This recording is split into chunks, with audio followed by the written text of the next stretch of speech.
Hello there, and welcome to the Sleepy Science Channel. Tonight, we are drifting into the vast and powerful world of storms. These are not just passing moments of wind and rain, but enormous natural systems that breathe, grow, and reshape the planet in ways both subtle and dramatic. Storms connect ocean warmth to high skies. They turn invisible air into motion and transform quiet afternoons into unforgettable experiences. They remind us that the atmosphere above us is alive with movement, balance, and energy, always responding to forces we rarely notice while going about our days. As we explore this subject together, you may begin to sense how storms link distant places, how a single cloud can hold astonishing power, and how the rhythms of weather quietly guide life on Earth. If you enjoy these gentle journeys, I invite you to like, subscribe, or share a thought below. It helps others find their way here too, one sleepy soul at a time. For now, there is nothing you need to do but relax. Let your shoulders soften, allow your eyes to grow heavy, and allow your thoughts to slow down as we wander through this remarkable world together. Let's begin. Lightning can heat air hotter than the surface of the sun. For a brief instant, a lightning channel turns ordinary air into something closer to a star's edge than a summer sky. The electrical current surges through a narrow path and forces the air to heat so violently that it expands in a sudden, explosive push. That rapid expansion is the real beginning of thunder, a pressure wave born from air, shock heated and expelled outward. In this fraction of a second, the channel can glow brighter than the sun and can branch into countless strands as it hunts for the easiest route through the atmosphere. If you have ever seen a strike and felt your chest flinch a moment later, you have experienced the atmosphere snapping back from that instant of extreme heat. It is one of nature's quickest, fiercest transformations. A single thunderstorm can hold energy equal to several atomic bombs. A thunderstorm looks like a passing cloud, but inside it is an engine that gathers, stores, and spends energy in many forms at once. Warm, moist air rises like an invisible elevator, carrying water vapor upward where it condenses into droplets and ice. That change releases heat into the surrounding air, giving the storm extra buoyancy and helping it climb higher. Meanwhile, winds shear and collide, building turbulence, spinning eddies, and creating powerful updrafts that can lift heavy rain and hail against gravity. All that motion represents energy, and it adds up quickly across a storm that may span miles and last for hours. Even before a single flash of lightning, the storm has already been doing enormous work, lifting water, moving air masses, and reshaping temperatures and pressures. When it finally unloads, it can do it with rain, wind, hail, and thunder in one overwhelming burst. Hailstones can grow in layers, like onion rings of ice. A hailstone is a story of repeated journeys through the same storm. It often begins as a tiny seed, perhaps a small pellet of soft ice, lifted into a cold region of the cloud by a strong updraft. There it collects supercooled droplets that freeze on contact, adding a new coat. If the updraft keeps it aloft, the stone can be carried back into wetter zones, where liquid water coats it more smoothly before freezing again, creating alternating textures. Each trip upward and downward adds another layer, and those layers can reveal changes in the storm's environment, like a time capsule of temperature and moisture. Eventually, the stone becomes too heavy for the updraft to hold, and gravity wins. When it falls, it can arrive with startling force, cracking leaves, denting cars, and making streets sound like drums. Holding a hailstone is like holding a tiny cross-section of a storm's hidden machinery. Storms can spawn dozens of tornadoes from one rotating parent system. Some of the most dangerous storm days are not defined by a single tornado, but by a whole family of them. In certain setups, a large, rotating storm system can persist for hours, feeding on warm inflow air while shedding tornadoes one after another along its path. The storm's rotation acts like a framework, and within it, smaller pockets of intense spin can tighten and drop toward the ground. This is how outbreaks happen, with multiple tornadoes touching down in different towns in the same afternoon or evening. For communities, this creates a special challenge, because the threat does not end after one funnel lifts. The same environment can remain primed, and new tornadoes can form quickly, sometimes wrapped in rain or hidden by darkness. Meteorologists watch for rotating signatures on radar and for patterns that suggest repeated production, so warnings can keep pace with a fast-changing situation. It is a reminder that storms can behave less like single events and more like evolving systems, capable of producing surprises again and again. Hurricanes can release more heat each day than human electricity use.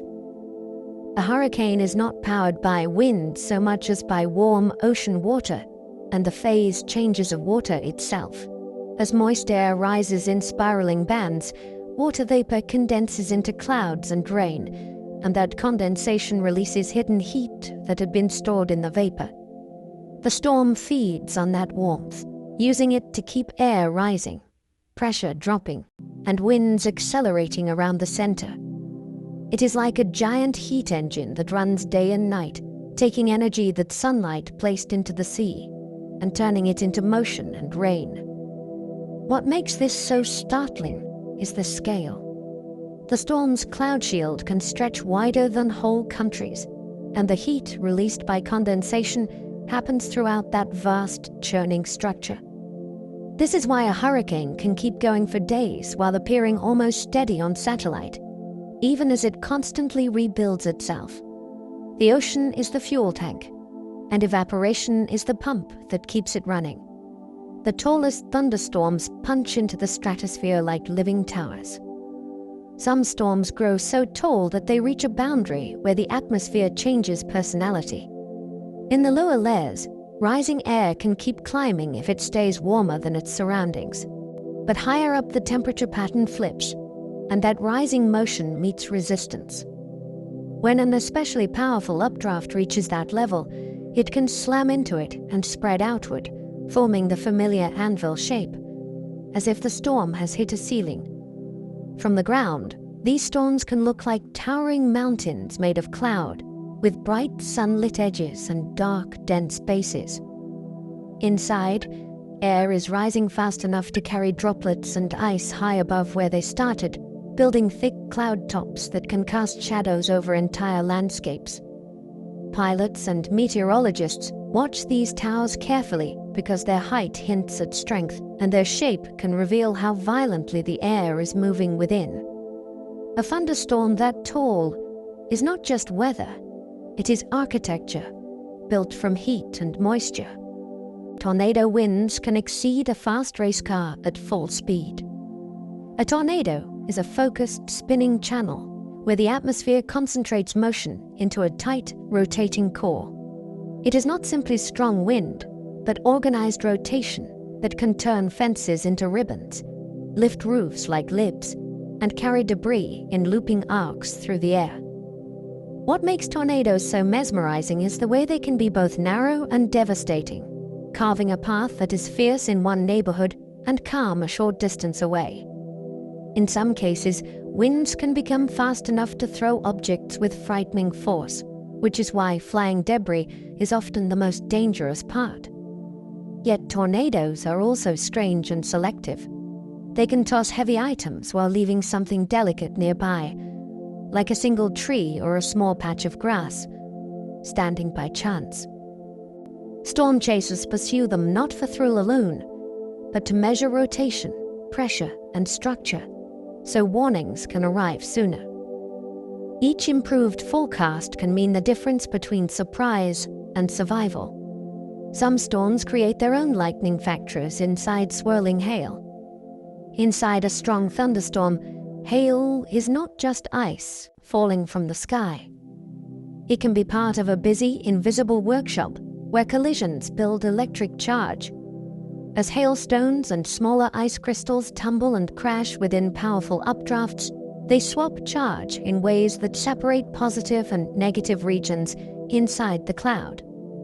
Over time, the storm becomes like a giant battery, with layers of charge stacked in different places, sometimes shifting as the storm evolves. When the electrical tension grows too strong for air to resist, lightning forms a sudden pathway, and the stored charge discharges in a bright, branching rush.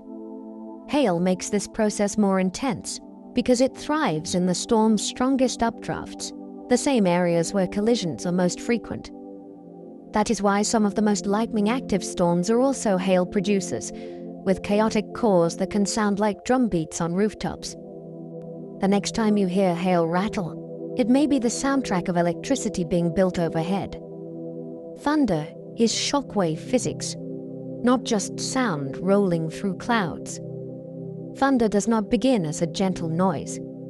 It begins as a violent shove. When lightning heats air almost instantly, the air expands faster than it can smoothly flow. So it produces a shockwave, a sudden jump in pressure that pushes outward like a ring. As that shockwave travels, it stretches, bounces off clouds, buildings, and hills, and turns into the rolling, rumbling sound we recognize. Close lightning can crack sharper because the pressure change arrives more abruptly, while distant lightning often rumbles because echoes and long pathways smear the sound into a softer roll. The shape of the lightning channel matters too. A branching strike produces sound from many points at once, arriving at your ears at slightly different times, like a chord spread out across the sky. Even wind and rain can change what you hear by bending and muffling the sound. In that sense, thunder is a map made of noise, telling you about distance, structure, and the hidden geometry of the lightning you may not have fully seen. The same storm can flood one town and ignite wildfires nearby. Storms are capable of producing opposites, sometimes within the same region and the same day. In one place, intense rainfall can overwhelm creeks, streets, and drains, turning low spots into rushing channels and sending muddy water into homes. A few miles away, lightning can strike dry brush or a lonely tree, and if the rain is sparse or evaporates before reaching the ground, the strike can start a fire instead of putting one out.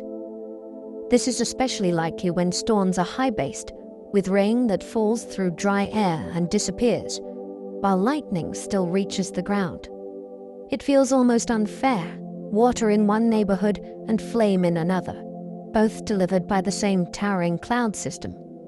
These contrasts reveal how patchy storms can be, and how much depends on local humidity, wind, vegetation, and the storm's structure. Weather is not always one story across a whole map. Sometimes it is many stories happening at once, stitched together by the same sky. Lightning strikes Earth millions of times each day, non-stop and global. While we sleep, while we work, while oceans roll and cities glow, lightning is constantly flashing somewhere on Earth. It clusters in stormy belts, especially where warm, moist air rises easily, and it follows seasonal patterns that shift with the sun's heating and the movement of weather systems. Over tropical land, afternoons often bring the right mix of heat and moisture, and the sky answers with towering clouds and frequent strikes. Over oceans, lightning patterns differ, shaped by sea surface temperatures and the way air flows over water. What is astonishing is how continuous this activity is, like a restless heartbeat in the atmosphere. Most strikes happen far from where any one person is watching, yet together they form a planet-wide electrical circuit that never truly rests. Every flash is a tiny reminder that air is not empty. It is a material that can charge, break down, and glow, connecting cloud to ground in an instant. The world is quietly alive with electricity, even on nights that seem perfectly still. Warm ocean water is the fuel that powers hurricanes and typhoons. A tropical cyclone begins with a simple exchange, the sea lending heat and moisture to the air above it. When ocean water is especially warm, evaporation speeds up, and the lower atmosphere becomes loaded with water vapor, like invisible energy waiting to be spent. As that moist air rises and cools, the vapor condenses into clouds and rain, and the released heat makes the rising air even more buoyant. That extra lift lowers pressure near the surface, which pulls in more air, which pulls in more moisture, and the engine spins faster. It is a feedback loop powered by warmth at the ocean's skin. This is why cyclones weaken over land or cooler waters, because the fuel supply is cut off or reduced. It is also why small changes in sea temperature can matter so much, influencing whether a storm stays disorganized or grows into a vast spiraling system that can reshape coastlines and rewrite maps. Overnight, storm clouds separate electric charges like gigantic floating batteries. Inside a storm cloud, countless tiny collisions happen in every second, and those impacts help sort electrical charge into different regions. Ice crystals, graupel, and droplets are carried up and down by turbulent currents, bumping and scraping in ways that transfer charge, like rubbing balloons on fabric, but on a massive scale. Over time, the cloud becomes electrically layered, with charge zones stacked and shifting as the storm evolves.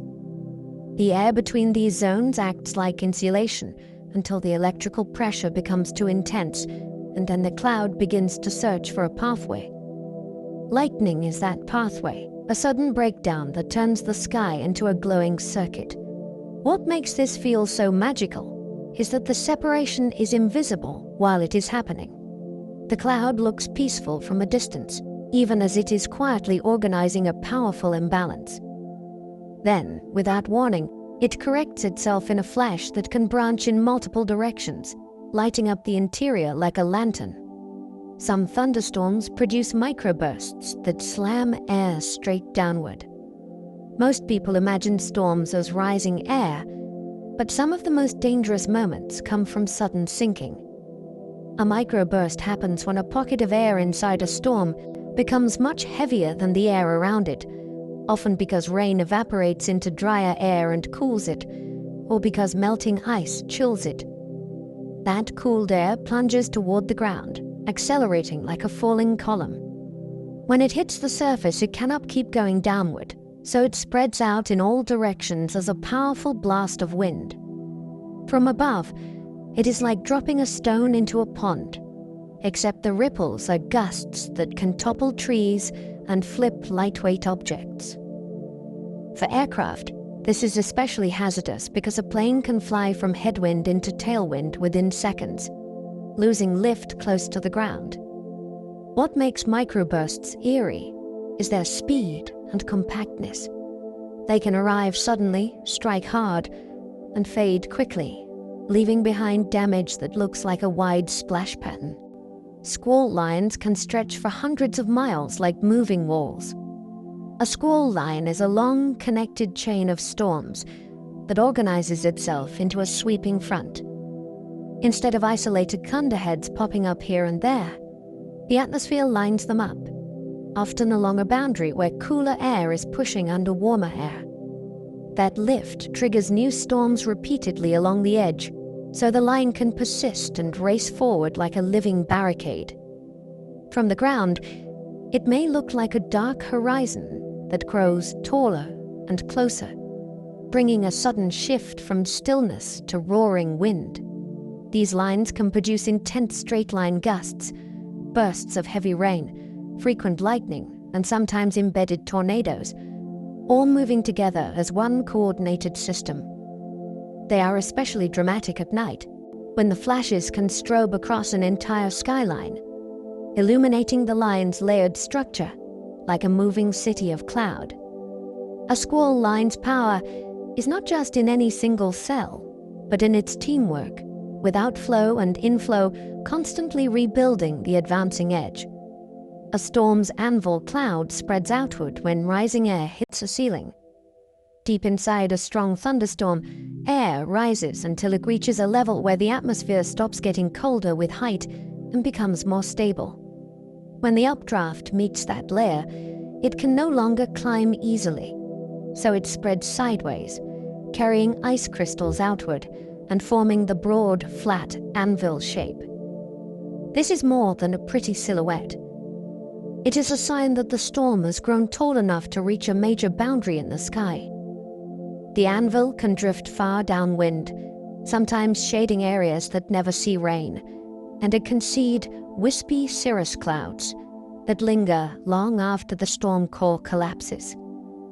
Beneath it, the storm continues to churn, with rising columns feeding the top like a fountain. Sometimes the updraft is so strong that a dome-like bulge pushes above the anvil before being flattened back, a clue that the storm is still forcing its way upward. Watching an anvil is like watching a storm leave its signature across the upper atmosphere. Mammatus clouds look like pouches, often hanging beneath anvils. Mammatus clouds are one of the sky's strangest textures, a field of rounded, drooping pockets that can make an anvil look like it has turned inside out. They often appear after a storm has done its loudest work, when the upper cloud deck begins to rearrange itself. Instead of smooth layers, the underside becomes sculpted into soft bulges, as if the cloud is slowly exhaling downward. Scientists connect mammatus to complex mixing, where different temperatures and moisture levels interact near the cloud base, creating sinking lobes that stand out against surrounding air. For a viewer, they can feel uncanny, beautiful, and slightly unsettling because they hint at turbulence above without showing the storm's core. Mammatus does not automatically mean a tornado is coming, but it often signals that the atmosphere has been energetic and deeply layered. They are like the storm's aftermath written in cloud shape, a reminder that the sky has depth and texture, not just color. Mesoscale convective systems can thunder through nights like traveling cities. Some storm complexes grow so large and organized that they become weather systems of their own, lasting for many hours and crossing huge distances. A mesoscale convective system is a sprawling cluster of storms that behaves like a single creature, with a broad shield of rain and cloud, and active, lightning-rich regions that pulse and regenerate. What makes these systems remarkable is their endurance. While a lone thunderstorm might flare and fade, these can keep going through the night, fed by steady inflow of warm, moist air and reinforced by their own outflow boundaries. On radar, they can look like massive arcs or commas, and on the ground, they can bring a long sequence of wind surges, heavy downpours, and constant distant flashes. For people beneath them, it can feel as if the night sky has become an endless theater, with light and sound repeating in waves. They matter because they often produce major rainfall totals and widespread wind damage, not from one dramatic moment, but from persistence and scale. Supercells are rotating thunderstorms built for long life and violence. A supercell is a thunderstorm with a rotating core, and that rotation helps it stay organized in ways ordinary storms cannot. In many storms, rain falls through the updraft and chokes it off, but in a supercell, the winds aloft are arranged so the rising air and falling rain become separated. The storm can breathe more efficiently, keeping a strong updraft, while precipitation wraps around in distinctive patterns. This is why supercells can last for hours, roaming across landscapes while maintaining a coherent structure. Their rotation can tighten and intensify, supporting giant hail, intense lightning, and the conditions that sometimes lead to powerful tornadoes. For observers, supercells can look like sculpted machines, with layered cloud bands, a lowered base, and features that seem almost deliberate in their symmetry. They are the storms that fill documentaries and chase footage because they display the atmosphere's physics so clearly, like a moving laboratory. Yet they are also reminders that beauty and danger can share the same sky. Tornadoes often form where warm, moist air meets colder, drier air. Many tornado-producing days begin with a sharp contrast, a boundary where two different air masses push against each other. Warm, humid air near the surface is lighter and eager to rise, while cooler, drier air is heavier and can slide underneath like a wedge. Where they meet, the atmosphere becomes primed for lift, and lift is the spark that can build towering storms. Add strong changes in wind with height, and rotation can be tilted and stretched, helping a storm organize spinning motion into something tighter and more intense. This boundary is not always visible at ground level, but you can sometimes feel it, a sudden shift in temperature or humidity that makes the air seem different on your skin.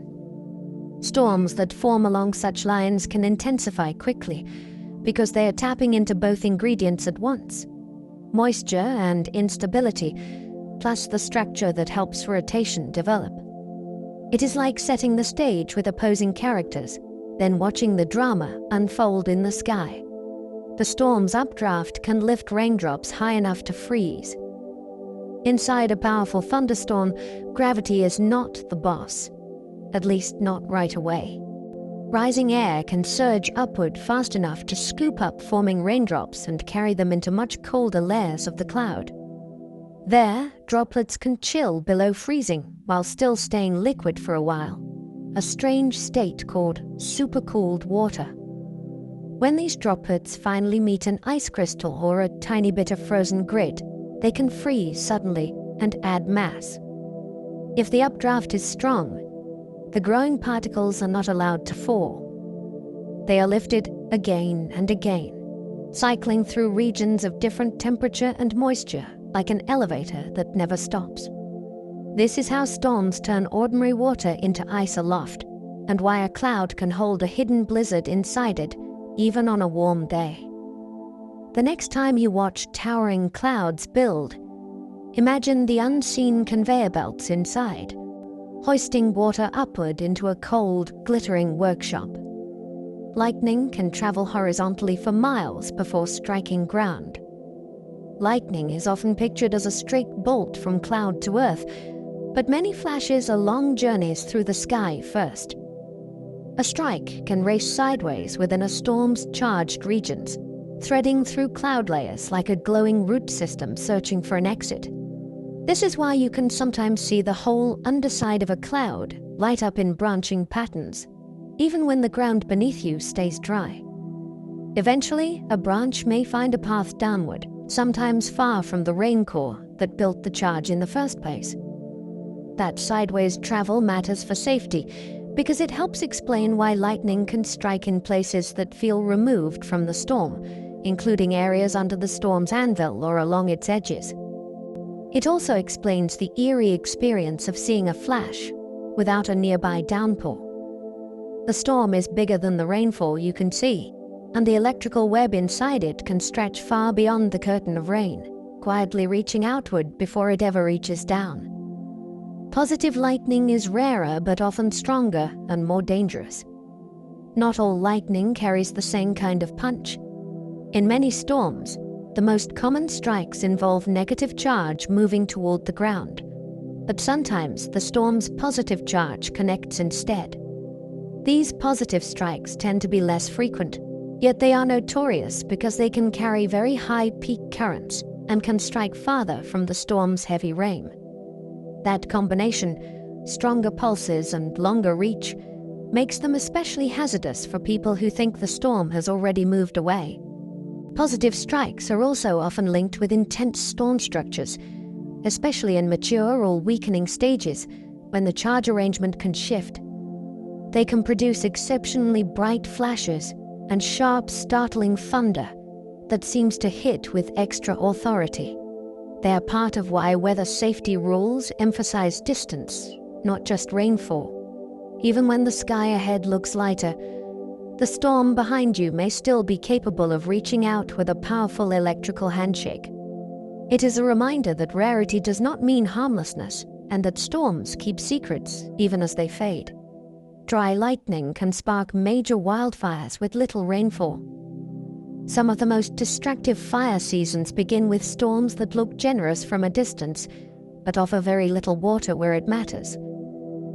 In dry lightning setups, the air beneath the cloud base can be so warm and arid that much of the rain evaporates while falling, leaving only a few drops at the surface.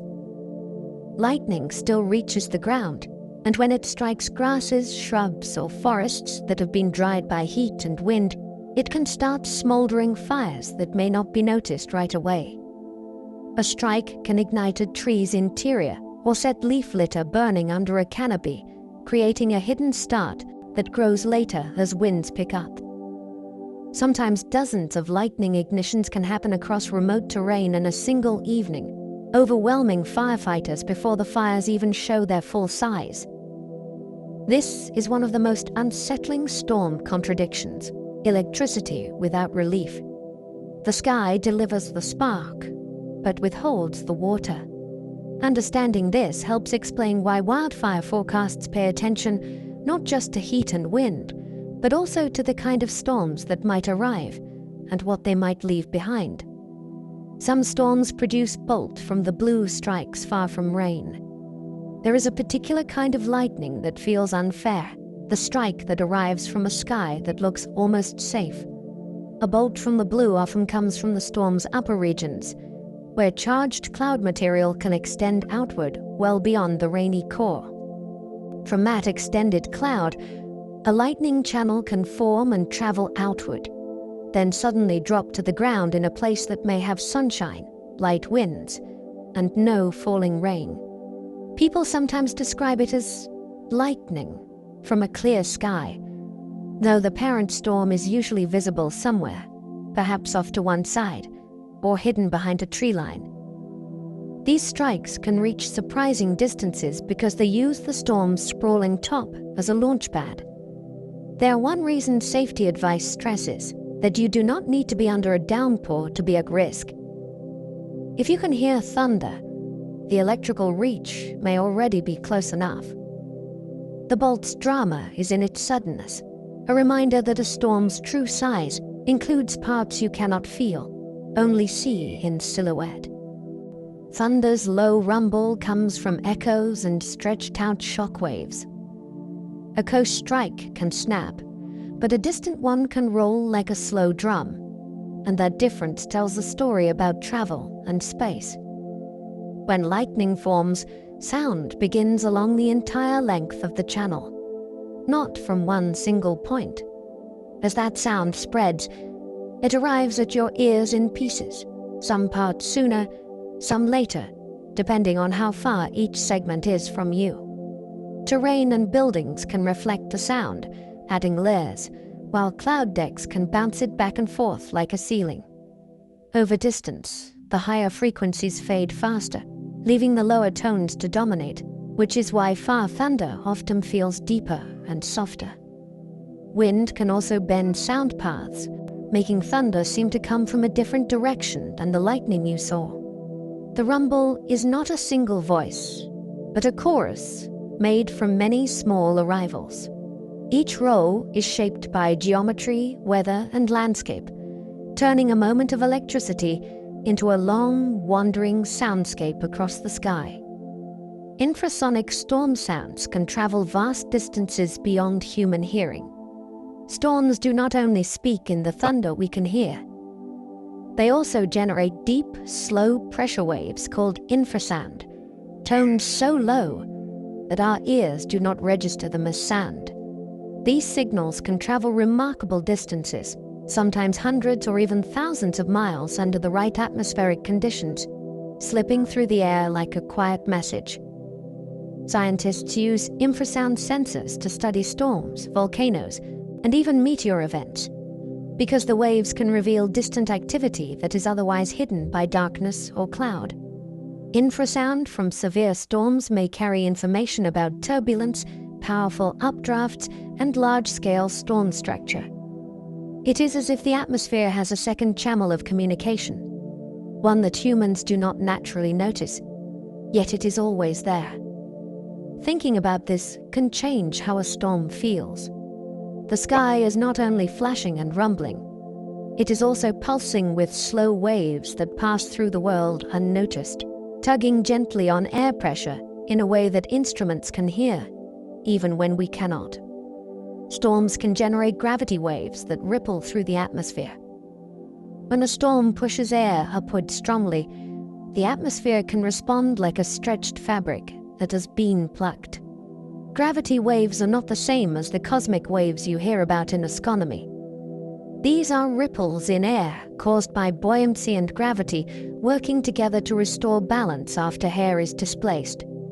A strong storm can launch these waves outward and upward, creating subtle undulations that travel far from the storm itself.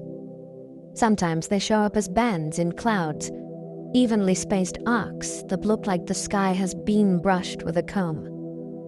Other times they are invisible, detectable only through instruments that notice rhythmic changes in pressure or wind.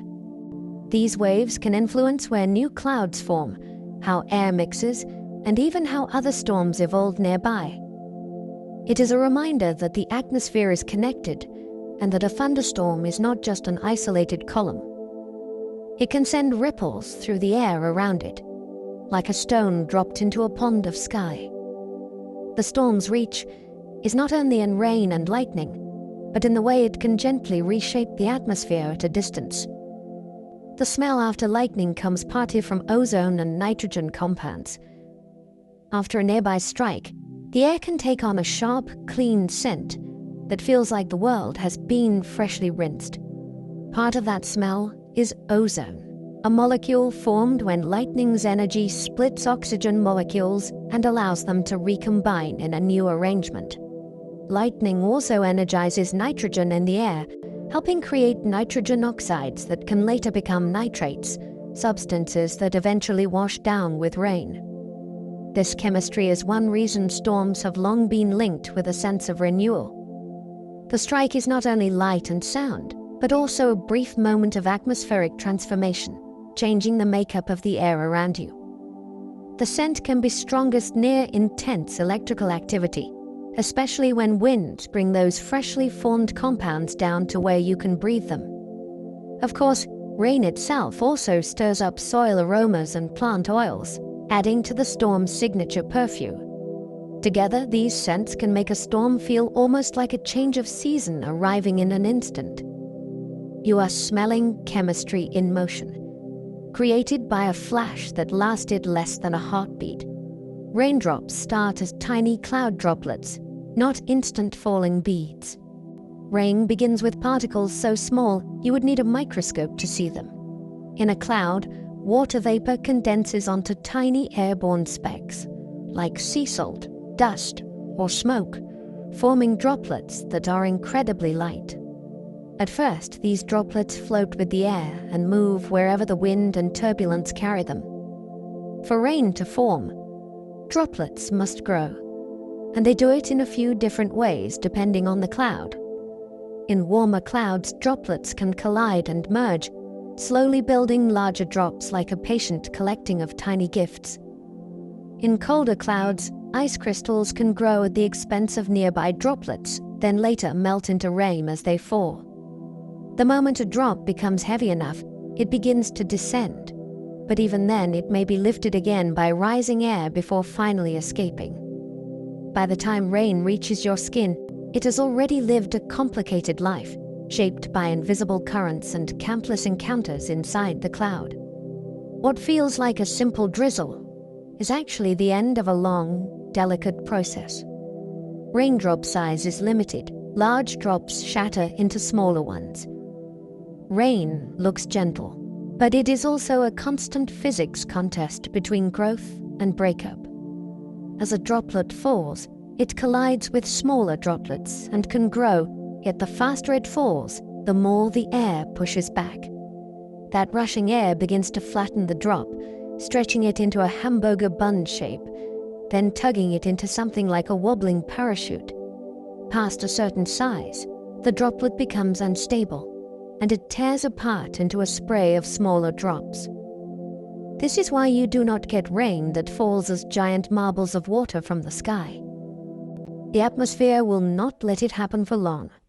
That shattering matters because it changes how rain sounds on leaves, how efficiently it soaks soil, and how it looks in a sunbeam when each tiny drop catches light. Even a simple shower is full of invisible splitting and reforming, millions of tiny decisions made mid-air.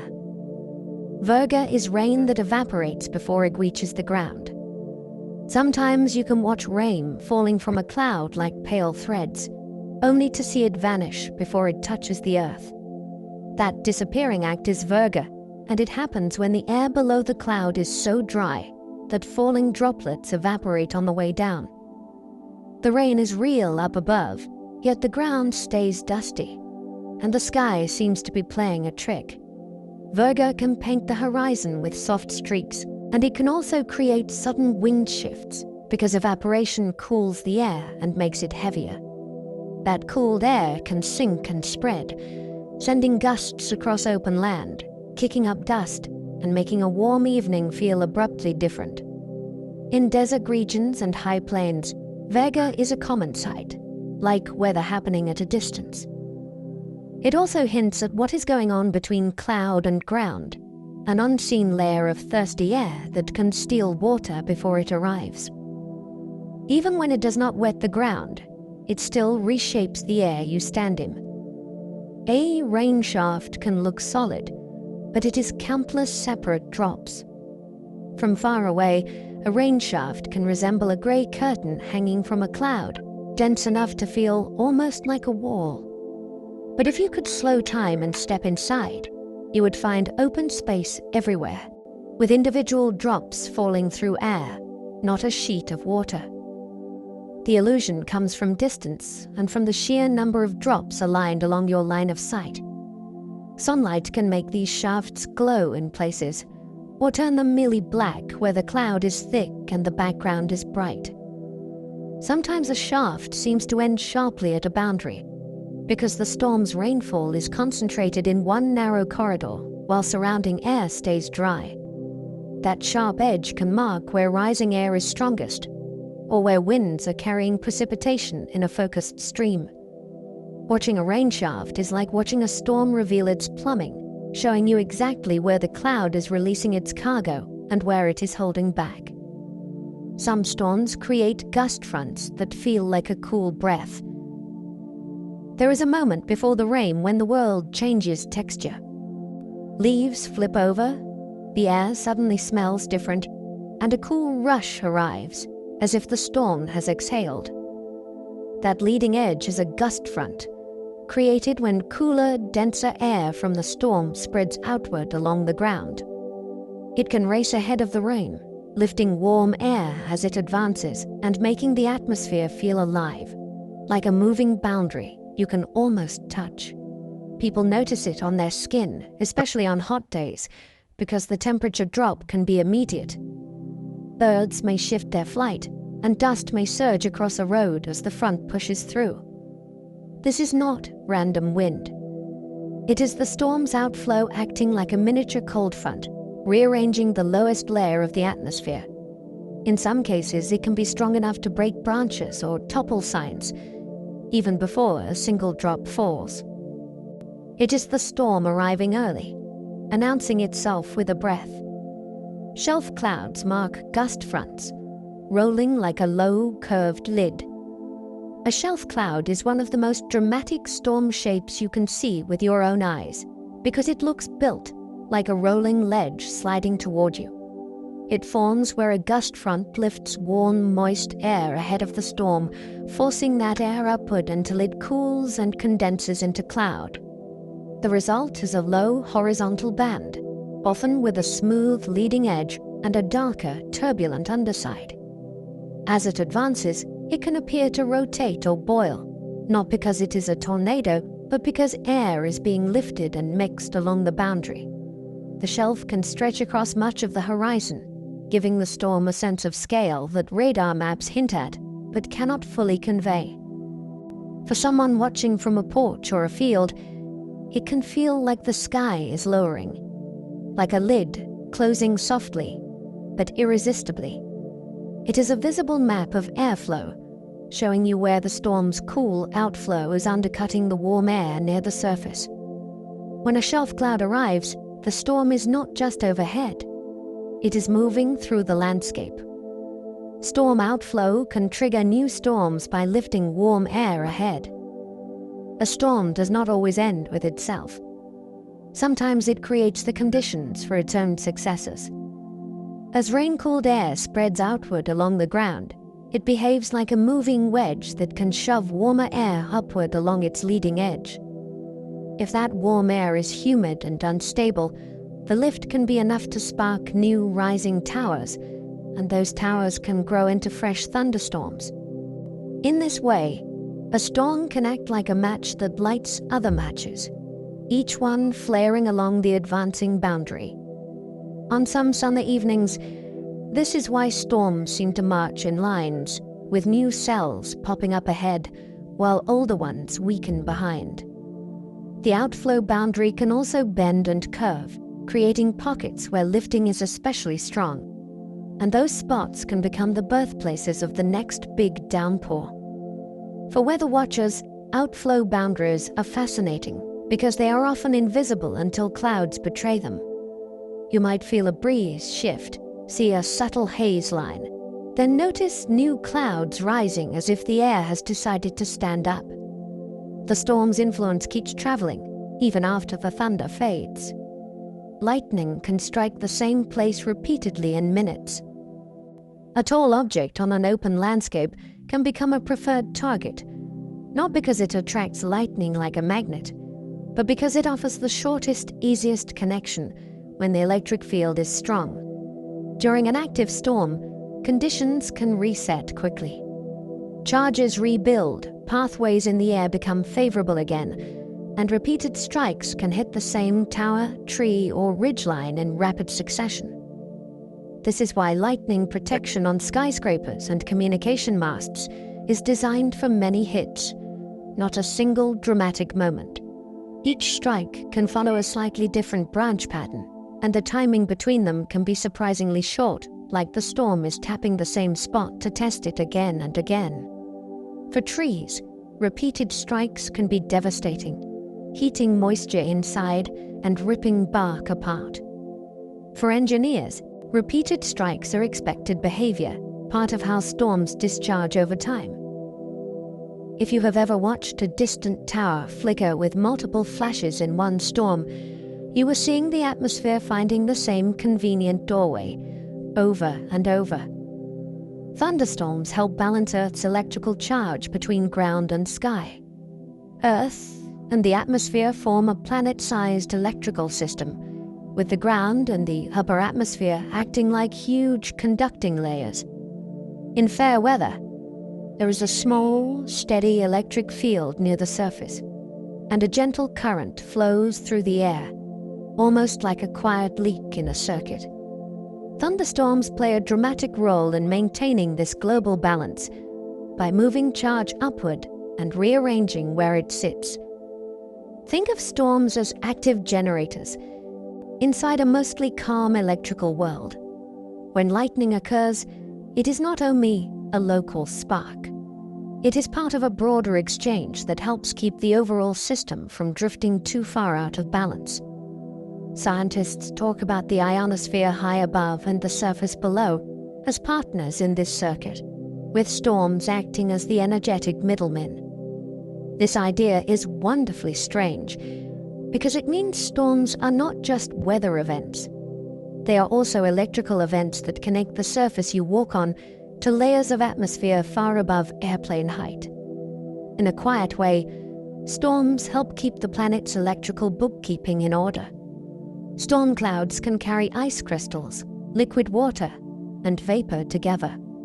It is easy to imagine a cloud as one uniform thing, but many storm clouds are mixed worlds, holding several phases of water at the same time. In one region, you can have tiny ice crystals glittering in frigid air.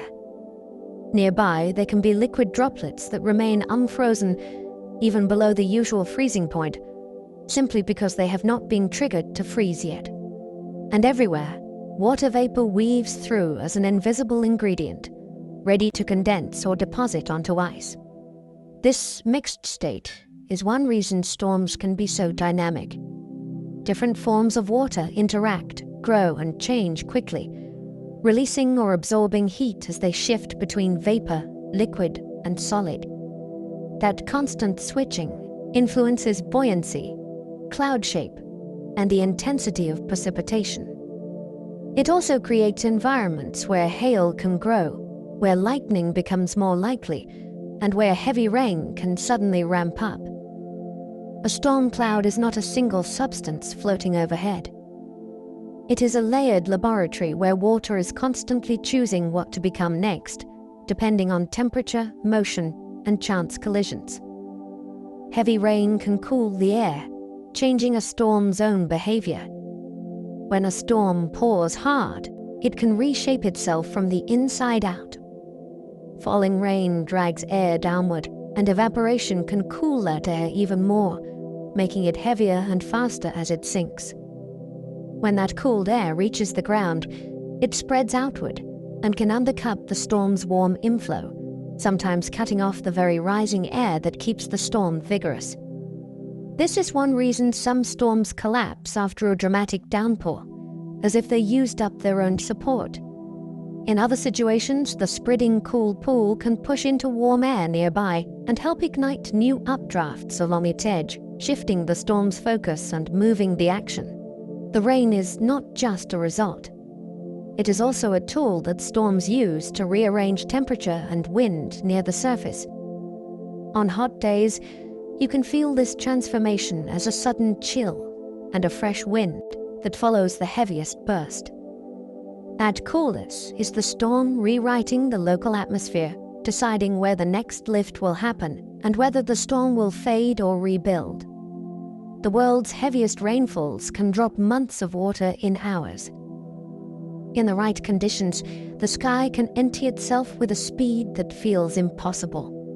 Warm air can hold enormous amounts of water vapor, and when that moisture is lifted rapidly and kept rising, it can condense again and again, building thick clouds that keep refilling their own rain supply. Some of the most extreme events happen when moisture streams in steadily from a warm ocean and is forced upward by terrain or a persistent weather pattern, so the same region keeps receiving fresh humid air like a conveyor belt. Rain can fall so hard that it turns streets into rivers, hillsides into waterfalls, and quiet creeks into roaring channels in less time than it takes to cook dinner. What makes this especially striking is that the danger is not only the total amount, but the pace.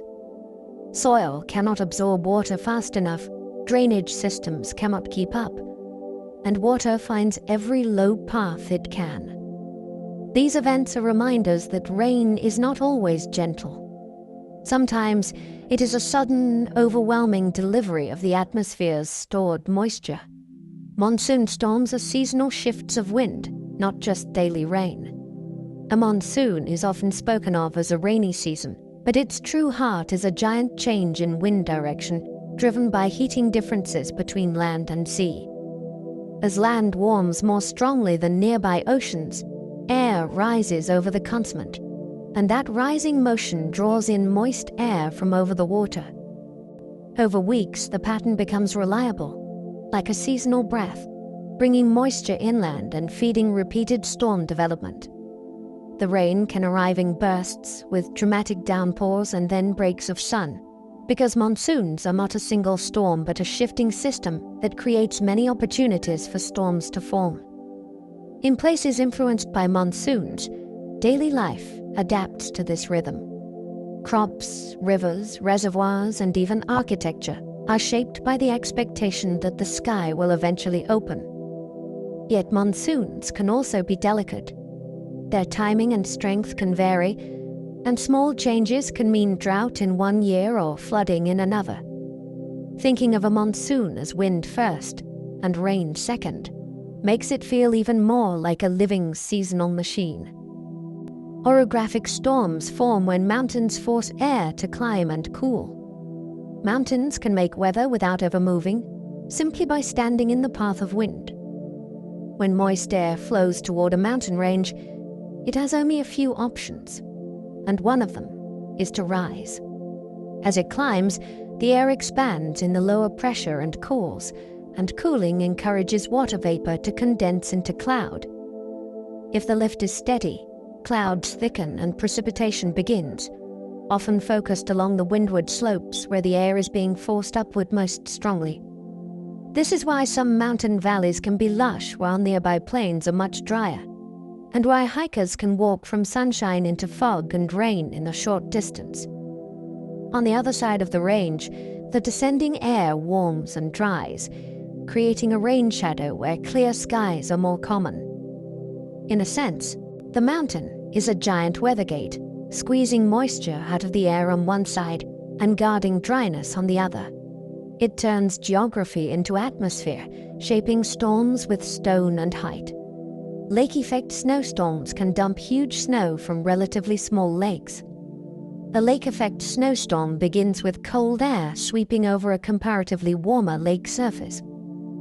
The lake adds heat and moisture to the air above it, and that warmed, moistened air becomes more buoyant and rises as it travels downwind. As it rises, it cools, and clouds form in long bands that can organize into narrow corridors of heavy snowfall. The result can be astonishingly localized. One town might be buried under deep snow while a nearby area remains almost untouched, simply because the snow band is narrow and persistent. These bands can keep dumping snow hour after hour if the wind direction stays steady, effectively aiming a snow machine at the same place. The snow can be fluffy or dense depending on temperature, but the intensity can be startling, reducing visibility and quickly building drifts. Lake-effect storms show how water bodies can act like fuel sources even in winter, feeding clouds with moisture that becomes snow. It is the lake lending its warmth to the sky, only to return it as snowfall on the land. Blizzards are defined by wind and visibility, not snowfall amount. The word blizzard makes people think of huge snowfall totals, but the defining features are wind-driven chaos and dangerously low visibility. You can have a true blizzard even with little new snow falling, if strong winds pick up existing snow and hurl it through the air like white sand. The result is a world where distance disappears, where familiar landmarks fade, and where you can lose your sense of direction only a few steps from shelter. This is why blizzards can be so deadly. The cold is intense, the wind steals heat quickly from skin, and the blowing snow makes travel and rescue difficult. Roads can vanish under drifting, and vehicles can become trapped in minutes. A blizzard is not only about what falls from the sky. It is about what the wind does with what is already there, turning the landscape into a shifting, moving veil. It can feel like the atmosphere is sanding the world down to pure whiteness, reducing everything to wind, cold, and disorientation. Understanding the definition helps explain why warnings focus on visibility and wind, not just how many inches might accumulate. Thundersnow happens when snowstorms produce lightning and booming thunder. Thundersnow is one of the rarest and most surreal storm experiences, because it combines the hush of snow with the sudden violence of thunder. For lightning to occur in a snowstorm, the storm must have strong vertical motion and enough mixing of ice particles to build electrical charge, much like a summer thunderstorm, but in a colder setting. When lightning flashes inside a thick snowfall, the light can diffuse through the flakes and cloud, creating a soft, eerie glow that makes the world look briefly blue-white. Then comes the thunder, often muffled by the snowpack and the heavy air, sounding closer and deeper than you expect. Thundersnow tends to occur in intense winter systems, sometimes near coastlines or within strong snowbands, where the atmosphere is unusually energetic. It can also appear in lake-effect situations when rising motion is vigorous. The contrast is what makes it unforgettable. Snow usually suggests silence, but thundersnow reminds you that winter can be electrically alive. It is the sky finding a way to crackle even when the world below is wrapped in cold. Ice storms coat landscapes with glaze from freezing rain. An ice storm can transform the world into a glass sculpture, beautiful and dangerous at the same time. It often begins with a layer of warm air, sitting above a shallow layer of cold air near the ground. Snow forms higher up, melts into rain while passing through the warm layer, then becomes supercooled as it falls into the colder air below. When those supercooled droplets strike trees, power lines, roads, and railings, they freeze instantly into a smooth, clear coating. That glaze can build quickly, adding weight to every branch and wire. Trees that have stood for decades can crack under the load, and power infrastructure can sag or snap. Roads become slick in a way that is hard to see because the ice can be nearly transparent. The soundscape changes too. Branches creak, ice clinks in the wind, and the world feels fragile. Unlike fluffy snow, glaze ice is dense and heavy, and it clings to surfaces with determination. Ice storms reveal how small changes in temperature layers can flip winter weather from pretty to paralyzing. Freezing rain forms when droplets stay liquid below freezing and flash freeze. It feels counterintuitive, but water can remain liquid even when the air is below the freezing point if it lacks a trigger to crystallize. In the atmosphere, droplets can become supercooled, chilled below freezing while still fluid, like tiny suspended beads waiting for a cue. When these droplets hit a surface, the impact provides that cue, and the water freezes almost instantly, spreading into a thin sheet of ice that conforms to whatever it touches. This is why freezing rain is so dangerous. It does not bounce away like sleet or pile up like snow. It creates a smooth, continuous layer that turns sidewalks into skating rinks and roads into traps. On trees and lines, the ice builds outward, thickening with each wave of rain. The process also explains why freezing rain can happen even when you do not see snowflakes at all. The cloud above is producing precipitation, but the temperature layers beneath it decide the final form. When those layers align just right, the result is a storm that paints everything in clear ice, quietly and relentlessly.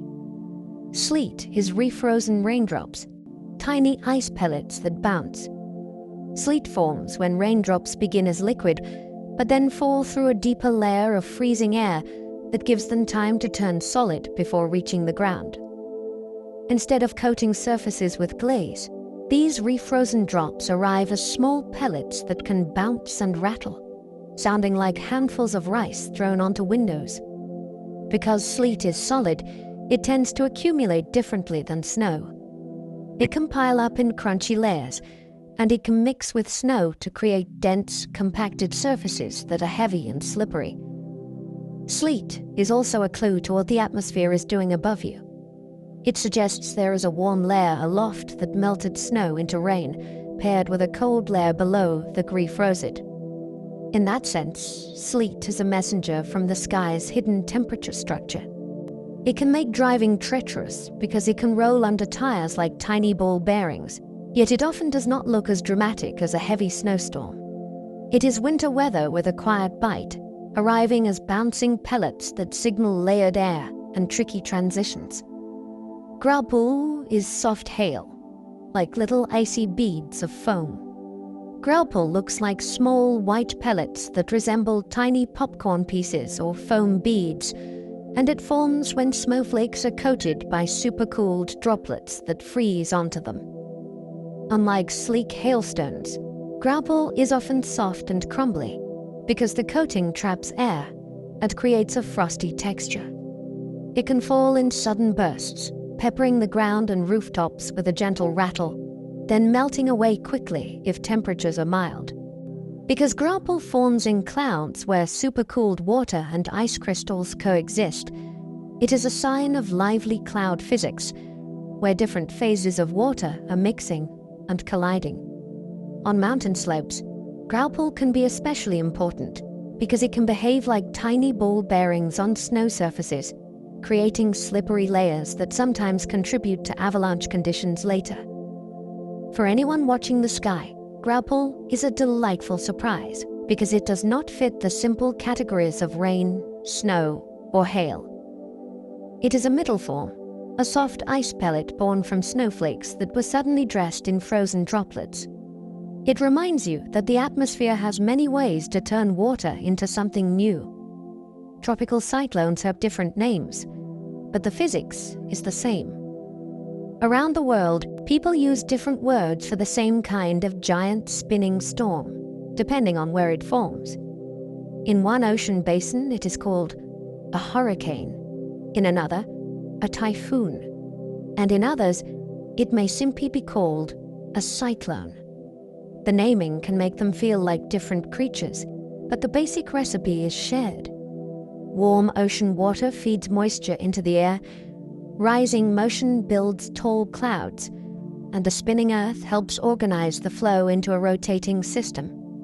As air spirals inward near the surface, it speeds up, and the storm becomes a vast machine that converts heat and water vapor into wind and rain.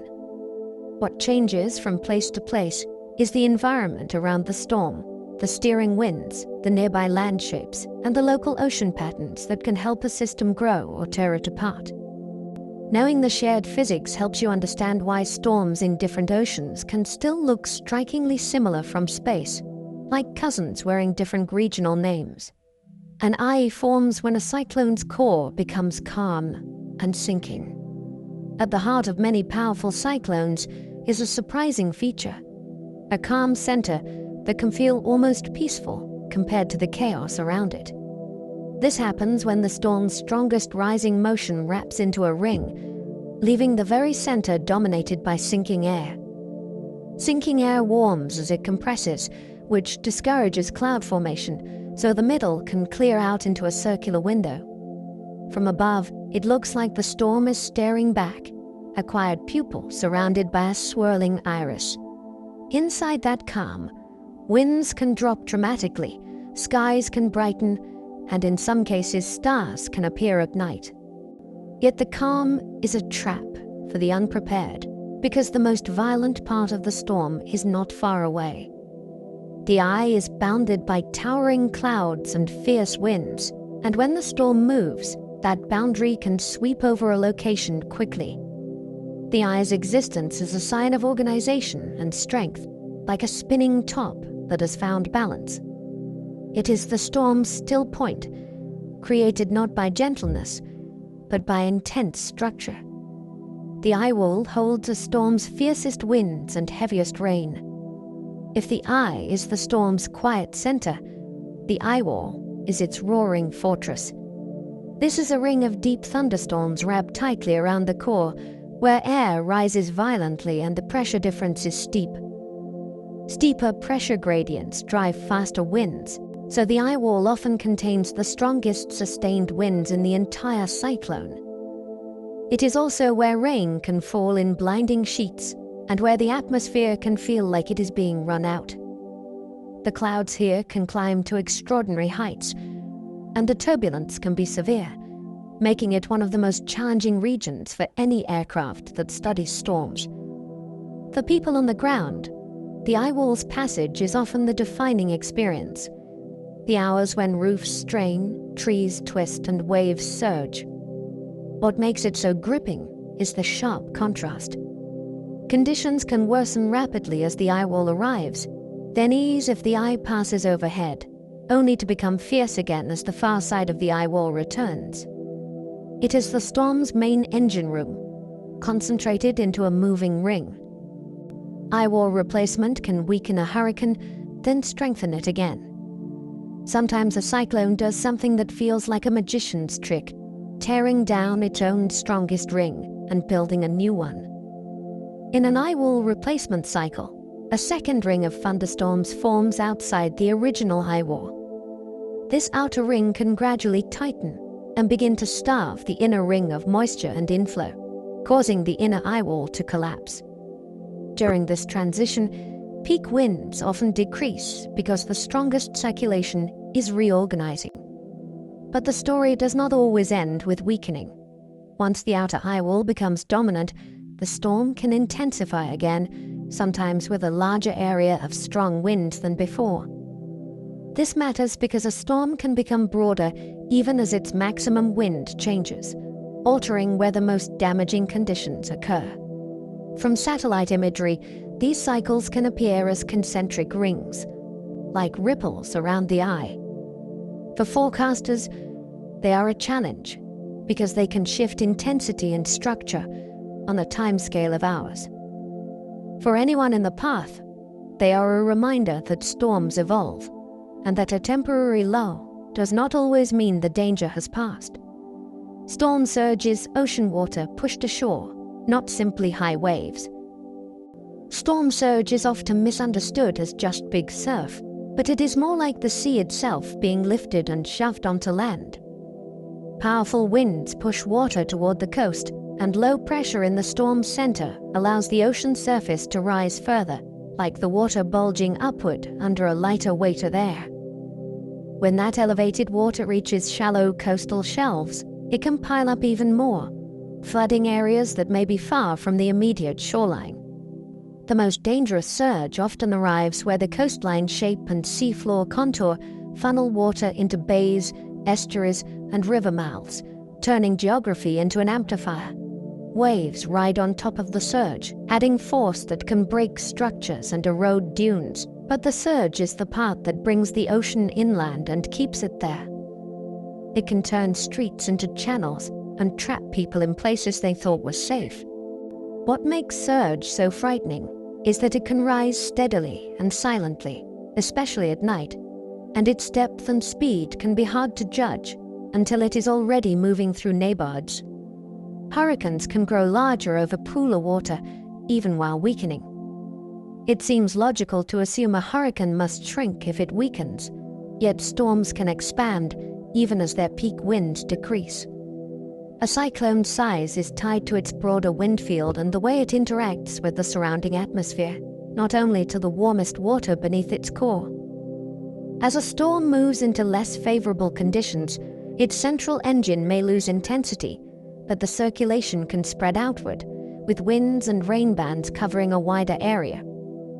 This can happen when the storm begins to draw energy from temperature contrasts in the environment, or when its structure reorganizes after internal changes. For people, this is important because a larger storm can deliver widespread coastal surge, long periods of tropical storm-force winds, and heavy rain far from the center, even if the strongest winds are not as extreme as before. It changes the map of impact. A compact, intense cyclone can be devastating near its core, while a broader, somewhat weaker one can create hazards across a much bigger region. Size is its own kind of power, and storms do not always shrink politely when conditions deteriorate. A storm's size can matter more than its peak wind speed. When people talk about storms, they often focus on the single, strongest wind number, but the footprint of the storm can shape the real experience on the ground. A larger cyclone pushes on the ocean over a wider area, which can build more extensive storm surge and higher, longer-lasting swells. It can also bring heavy rain bands far inland and keep windy conditions going for many hours, increasing tree damage and power outages through sheer duration. Even outside the core, broad wind fields can drive waves, stress structures, and complicate evacuation, because impacts are spread across multiple coastlines or states at once. Meanwhile, a smaller storm with higher peak winds may concentrate its worst effects into a narrower corridor. Both can be dangerous, but in different ways. This is why forecasters and emergency planners pay attention to wind radii, storm structure, and forward speed, not just the headline category. The storm is not a single number. It is an area of influence, and sometimes the most disruptive storms are the ones that simply cover more of the world with their reach. The Coriolis effect helps storms rotate, but it does not create wind. Earth's rotation changes how moving air appears to curve across the globe, a tendency known as the Coriolis effect. It does not start the wind in the first place. Wind begins because air flows from higher pressure toward lower pressure, driven by uneven heating and the need for balance. Coriolis then bends that flow, shaping straightened motion into spirals around low-pressure centers. This bending is why cyclones rotate in opposite directions in different hemispheres, and why large weather systems organize into sweeping patterns rather than simply rushing inward like water down a drain. The key is scale. Coriolis becomes more influential over larger distances and longer times, which is why tiny whirlwinds in a parking lot do not depend on it, while planet-sized weather systems do. Understanding this makes storms feel even more elegant. The storm is not spinning because the air wants to spin. It is spinning because the planet itself is rotating under the moving air, gently steering it into curves that build the storm's signature swirl. Cyclones rarely form near the equator because rotation is too weak. Near the equator, something subtle but crucial is missing for tropical cyclone birth: enough Coriolis influence to help organize rotation. The Coriolis effect is strongest toward the poles and weakest at the equator, so air near the equator does not get bent into a strong spiral as easily. Without that turning, thunderstorms may still blossom over warm seas, but they struggle to consolidate into a single rotating core with a defined center. The result is often a cluster of storms that can dump heavy rain yet fails to become a true cyclone.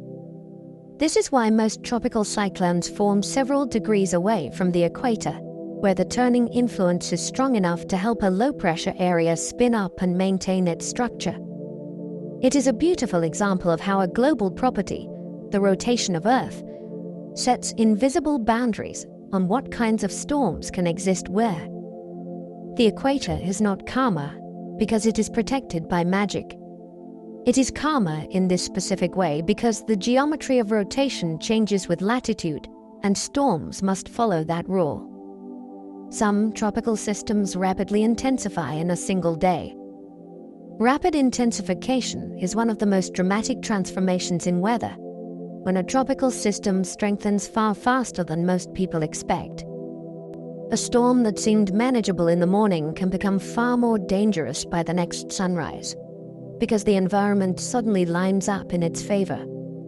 Very warm ocean water, high humidity, and low wind shear can allow the storm's core to tighten, with pressure dropping and winds accelerating as the cyclone becomes more efficient at pulling in and lifting air. Once the inner circulation organizes, the storm can build a feedback loop where stronger winds draw in more moisture, which fuels deeper convection, which further strengthens the winds.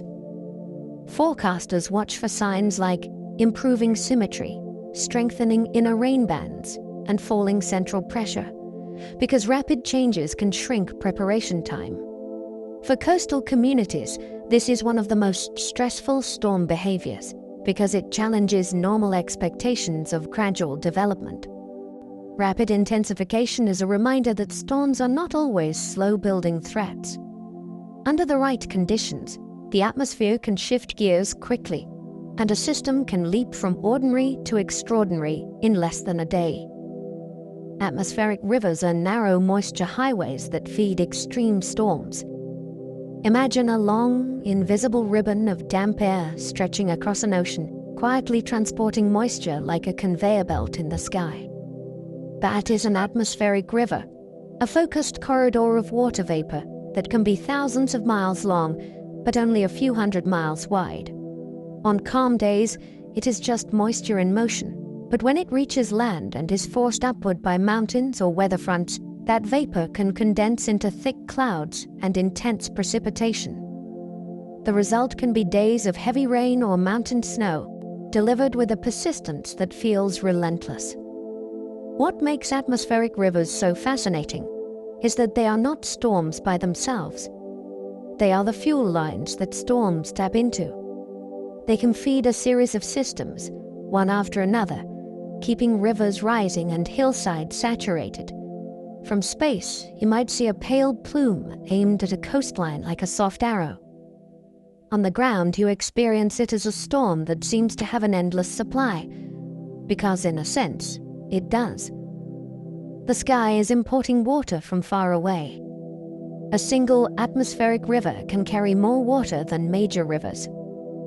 It is hard to grasp water vapor as something that can be measured and compared, because you cannot hold it in your hands.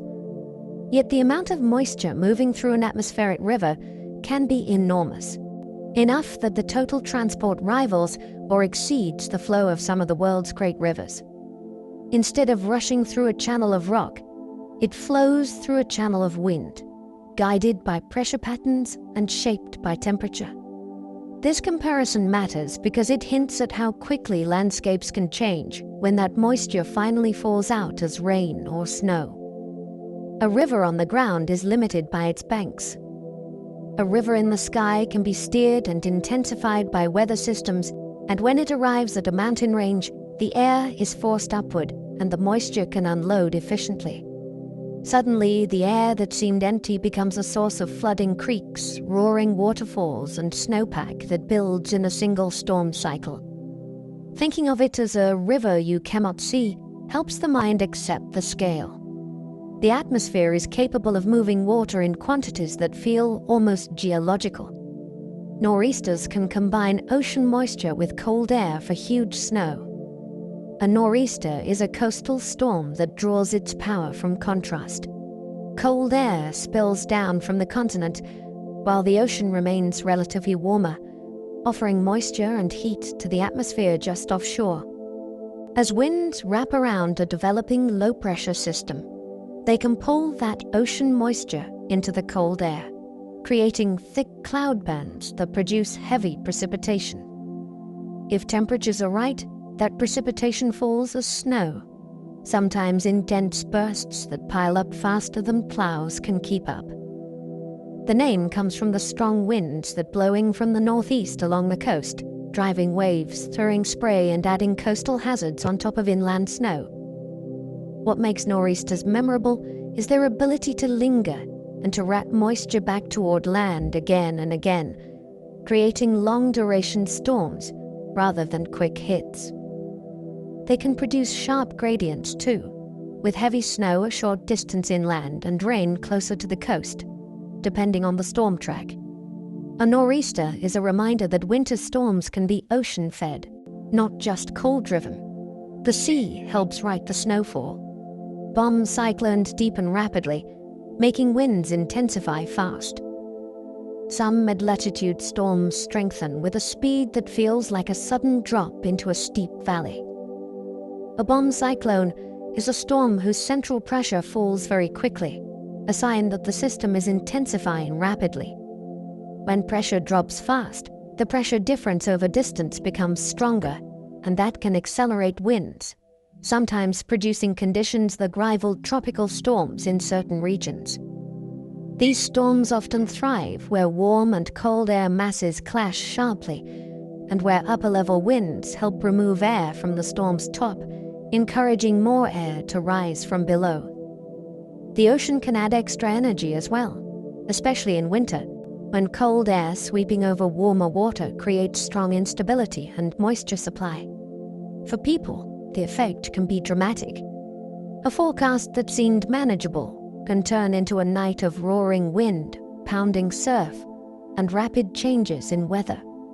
Bomb cyclones can also produce heavy snow in their colder sectors and intense rain in warmer sectors, depending on where you are relative to the storm's center. They are not a different species of storm so much as a storm that has found a way to grow quickly, like a spinning system suddenly tightening its grip. Mid-latitude storms feed on temperature contrasts, like engines of imbalance. Away from the tropics, many large storms are powered by the difference between warm air and cold air, the atmosphere trying to smooth out an imbalance. When warm air lies next to colder air, nature wants to mix them, because that contrast represents stored energy. A mid-latitude cyclone is one way the atmosphere does the mixing, wrapping warm and cold air around a low-pressure center in swirling bands. Warm air is lifted, cooled, and turned into cloud and precipitation, while cold air sweeps in behind, often bringing clearer skies but strong winds. Over time, the storm can build fronts, sharp boundaries you can sometimes feel as a sudden shift in temperature, wind, or humidity. These storms are the architects of many familiar weather changes, the systems that bring springtime squalls, autumn gales, and winter blizzards. They can also stretch enormous distances, affecting several states or countries at once. Thinking of them as engines helps. They are not random. They are the atmosphere doing work to reduce contrast, turning uneven heating into organized motion, and converting that motion into wind, waves, clouds, and rain. The jet stream steers many storms like a high-altitude conveyor belt.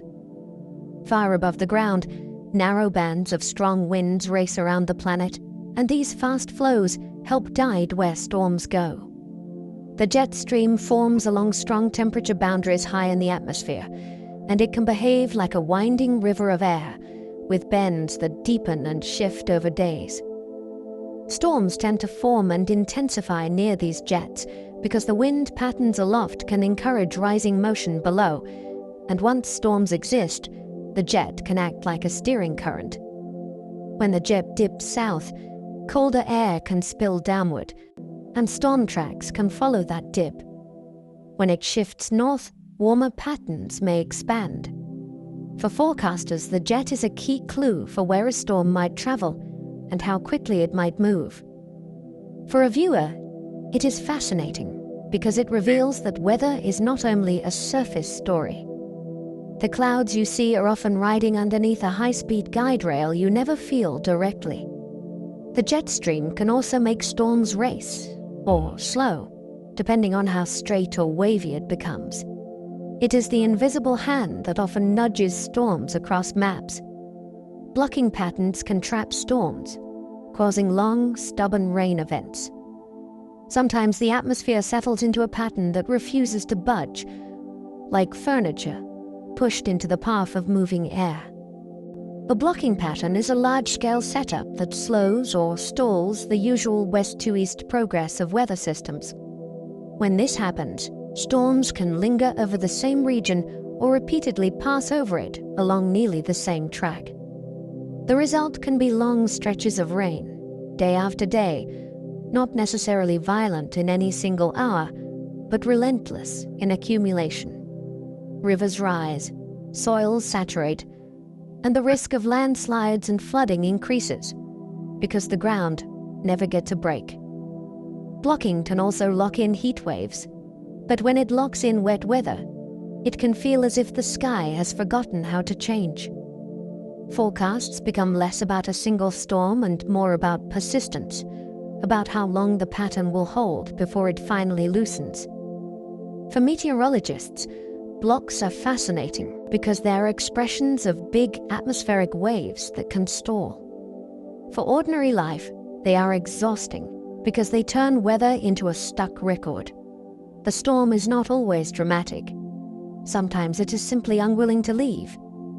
Thunderstorms often form along boundaries you cannot see at ground level. A calm afternoon can hide sharp invisible lines in the atmosphere, boundaries where temperature, humidity, or wind direction change over a relatively short distance. Along these lines, air is nudged upward, and that gentle lift can be the spark that turns ordinary warmth into towering clouds. A sea breeze front can push inland from the coast, meeting hotter air and forcing it to rise. An old outflow boundary from yesterday's storms can linger like a faint seam, ready to reawaken storm development when the sun heats the ground again. Even subtle wind shifts can create convergence, where air piles up and has nowhere to go but up. To a person on the ground, the day may feel uniform, yet the sky knows better. Then, seemingly out of nowhere, one cloud grows taller than the rest, and within an hour it becomes a thunderstorm. This is one of the most captivating things about storms, their ability to begin at the edges of things you cannot see. The boundary is the stage, and the storm is the sudden actor, appearing where the atmosphere quietly arranged a lift. Storm forecasting improved when satellites began watching cloud tops globally. Before satellites, vast stretches of ocean and remote land could hide developing storms from human eyes. Ships and scattered stations offered clues, but the atmosphere could build systems far from observers. Satellites changed that by giving meteorologists a global view, letting them watch cloud patterns evolve in real time. From above, you can see the spiral of a forming cyclone, the cold, high cloud tops of powerful thunderstorms, and the sweeping arcs of fronts stretching across continents. You can also track how storms breathe, pulsing with new bursts of convection, or collapsing and reorganizing. Different satellite sensors reveal different secrets. Infrared imagery highlights cold cloud tops at night as well as day. Water vapor imagery shows moisture patterns and upper-level dynamics that shape storm development. This bird's-eye perspective has improved early warnings, especially for storms forming over open water where communities might otherwise have less time to prepare. It also changes how storms feel to us culturally. We now see weather as a moving set of patterns on a living planet, not just what happens outside the window. Satellites turned storms into something we can watch as they are born. Doppler radar reveals rotation inside storms before tornadoes appear. A storm can look ordinary from the outside, while hiding organized motion within. And Doppler radar helps reveal that hidden motion by measuring how precipitation is moving toward or away from the radar site. When winds inside a storm begin to rotate strongly, radar can detect that signature even before a funnel forms. This has transformed tornado warnings from purely reactive to more anticipatory, giving communities precious minutes to take shelter. Radar can also show where rain is wrapping around a rotating core, where hail may be present, and where strong winds are descending. For storm scientists, it is like having a stethoscope pressed against the atmosphere, listening to the storm's internal circulation. For the public, it has made severe weather less mysterious and more trackable. You may see maps with colored velocity patterns, and those colors represent real air motion, not just clouds. It is one of the most powerful ideas in modern forecasting, that you can sense wind indirectly by watching the movement of raindrops and hail. The storm reveals itself through what it carries, and radar turns that into an early glimpse of what might come next. Hawk echoes on radar can hint at tornado-producing supercells. On a radar screen, most rain looks like blobs and bands, but occasionally a storm draws a shape that looks like a curved hook. That hook forms when precipitation wraps around the storm's rotating core, like water curling around a spinning drain, and it can be a warning sign that the storm is organized in a way that sometimes produces tornadoes. The hook is not the tornado itself. It is a clue about structure, showing that air is rotating strongly enough to bend the storm's rain pattern into a recognizable signature. What makes this so powerful is the idea that you can read a storm's internal motion from the way it arranges its own rainfall. Meteorologists watch hooks alongside other radar clues, looking for tightening rotation and changes over time, because storms evolve quickly. For viewers at home, it can feel like a secret language, the atmosphere writing a hint in the placement of rain. When a hook appears, it is as if the storm is showing its hand, revealing that something more focused and potentially dangerous may be forming within. Lightning mapping networks can track a storm's electrical heartbeat. A thunderstorm is not just wind and rain. It is a living electrical machine that flickers constantly inside its clouds. Lightning mapping networks detect radio signals from lightning and turn them into maps of where flashes are occurring, sometimes with incredible detail. Instead of seeing a single bolt, scientists can watch the storm's electrical activity spread, cluster, and change shape, almost like watching pulses move through a nervous system. This matters because lightning often increases when storms intensify, and sudden changes in lightning patterns can signal shifts in the storm's internal structure. Some storms light up with frequent in-cloud flashes long before the most hazardous weather begins, offering an early hint that strong updrafts are building.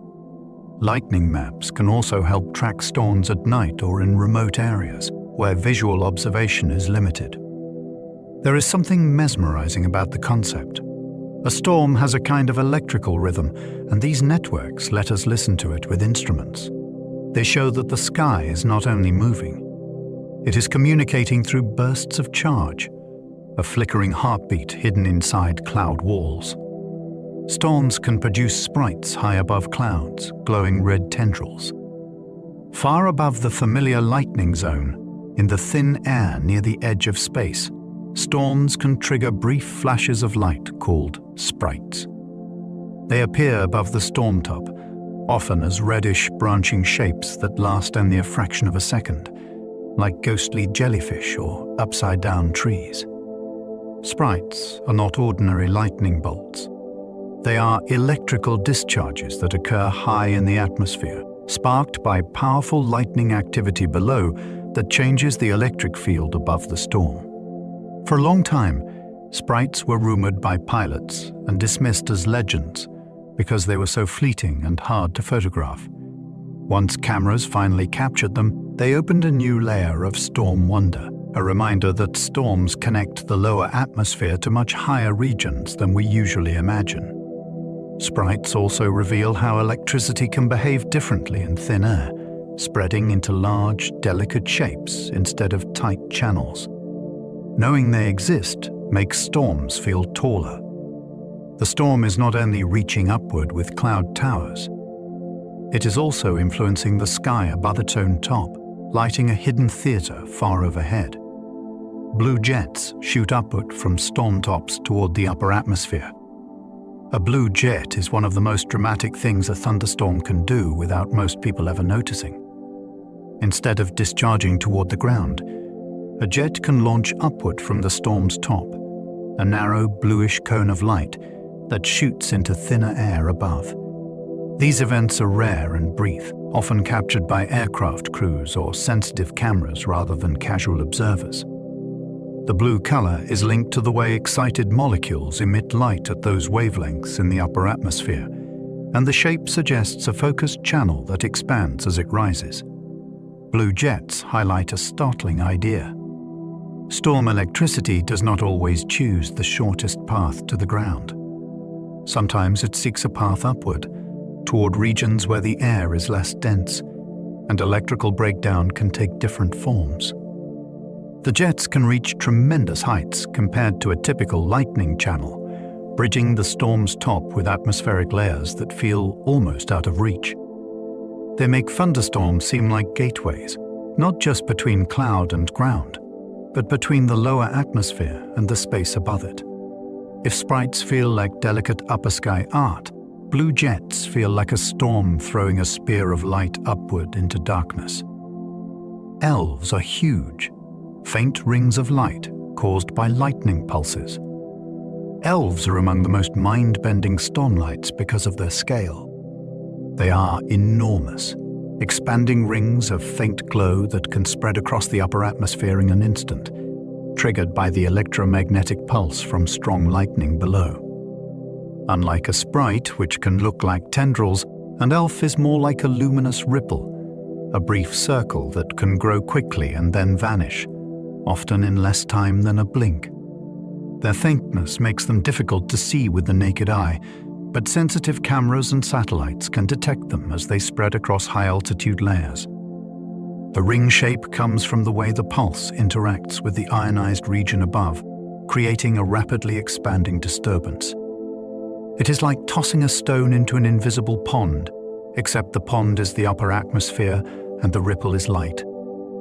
Elves remind us that lightning is not only a current in a channel, it is also a powerful burst of electromagnetic energy that can affect regions far above the cloud tops.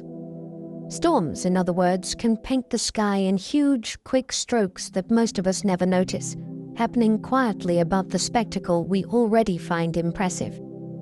Some storms create rare ball lightning reports, still not fully explained. Every so often, people describe something that sounds like science fiction. A glowing sphere of light that appears during a storm, drifts or hovers briefly, and then fades or vanishes suddenly. These reports are often called ball lightning, and they remain one of the most puzzling storm phenomena because they are difficult to capture clearly and reproduce in controlled conditions. Some accounts describe balls that move through open windows, float along the ground, or appear near the point of a lightning strike. Because storms are chaotic and dangerous, careful measurements are rare, which leaves room for uncertainty and debate about what exactly people are seeing. Scientists have proposed ideas ranging from glowing plasma sustained by unusual electrical conditions to chemical reactions triggered by intense energy. It is possible that different mechanisms could produce similar-looking effects, adding to the mystery. What makes ball lightning so captivating is that it sits at the boundary between everyday experience and unresolved science. It reminds us that even with satellites and radar, storms still surprise us. The sky can produce events that leave eyewitnesses searching for words and researchers searching for explanations. Thunder can be silent if lightning is far enough away. It feels strange, but you can sometimes see lightning without hearing anything at all, even when the flash seems bright and clear. This happens because light travels so quickly that distance barely matters, while sound moves much more slowly and is easily weakened over long paths. If the lightning is far enough away, the thunder may arrive too faint to hear, or it may be absorbed and scattered by the atmosphere and the landscape before it reaches you. Wind direction can make this effect stronger, carrying sound away from you like a moving conveyor. Layers in the atmosphere can also bend sound upward, letting it skip over the ground. The result is silent lightning, often seen on warm nights at a distance, where the horizon flickers like a quiet strobe behind clouds. People sometimes call it heat lightning, but the flashes are usually from real storms far away. There is something hypnotic about watching the sky light up without any sound, as if the storm is performing behind glass. It is a reminder that your senses give you only part of the story, and that storms can be present beyond your hearing. Lightning can strike through volcanic ash clouds during eruptions. When a volcano erupts, it can create its own storm-like environment, hurling ash, gas, and rock fragments into the sky. Inside that chaotic plume, particles collide and rub, building electrical charge much like ice particles do inside a thunderstorm. The result can be lightning crackling within the ash cloud, bright forks illuminating billowing gray like a lantern inside smoke. This volcanic lightning is both beautiful and unsettling because it combines two powerful forces at once: fire from the earth and electricity in the air. The flashes can help scientists estimate plume height and intensity, and in some cases lightning detection systems can even contribute to eruption monitoring when visibility is poor. For viewers, it expands the idea of what lightning belongs to. It is not only a product of rain clouds. It can arise wherever particles and turbulence create strong charge separation, even in a plume that contains little water. Volcanic lightning makes the sky look alive with sparks above an eruption, as if the atmosphere is reacting to the violence below by snapping and flashing in response. It is one of the clearest reminders that electricity is a universal tool of nature, not limited to one kind of storm. Dust storms can make their own lightning from colliding grains. A dust storm can look like a rolling wall of earth, but within it, countless sand and dust grains are colliding and scraping in the wind. Those collisions can transfer charge, leaving some particles more positive and others more negative. When the storm becomes dense and turbulent enough, the charge separation can build into electric fields strong enough to produce sparks and even lightning-like discharges. This is especially intriguing because there may be little or no rain involved at all. The storm is dry yet electrical. In dusty environments, people have reported glowing discharges and crackling sensations, and researchers study these effects because they may influence how dust storms behave and how particles clump or disperse. Dust electrification also has a planetary twist. Similar processes may occur in dust storms on Mars, where the thin atmosphere and abundant dust could allow electric effects that shape both weather and exploration risks. Thinking of dust as electrically active changes the picture. The storm is not just moving dirt. It is building and releasing charge as it grinds the landscape into the air, turning friction into electricity in a swirling brown sky.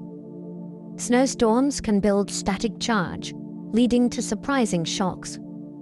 Winter storms can feel quiet, but they can also be surprisingly electric.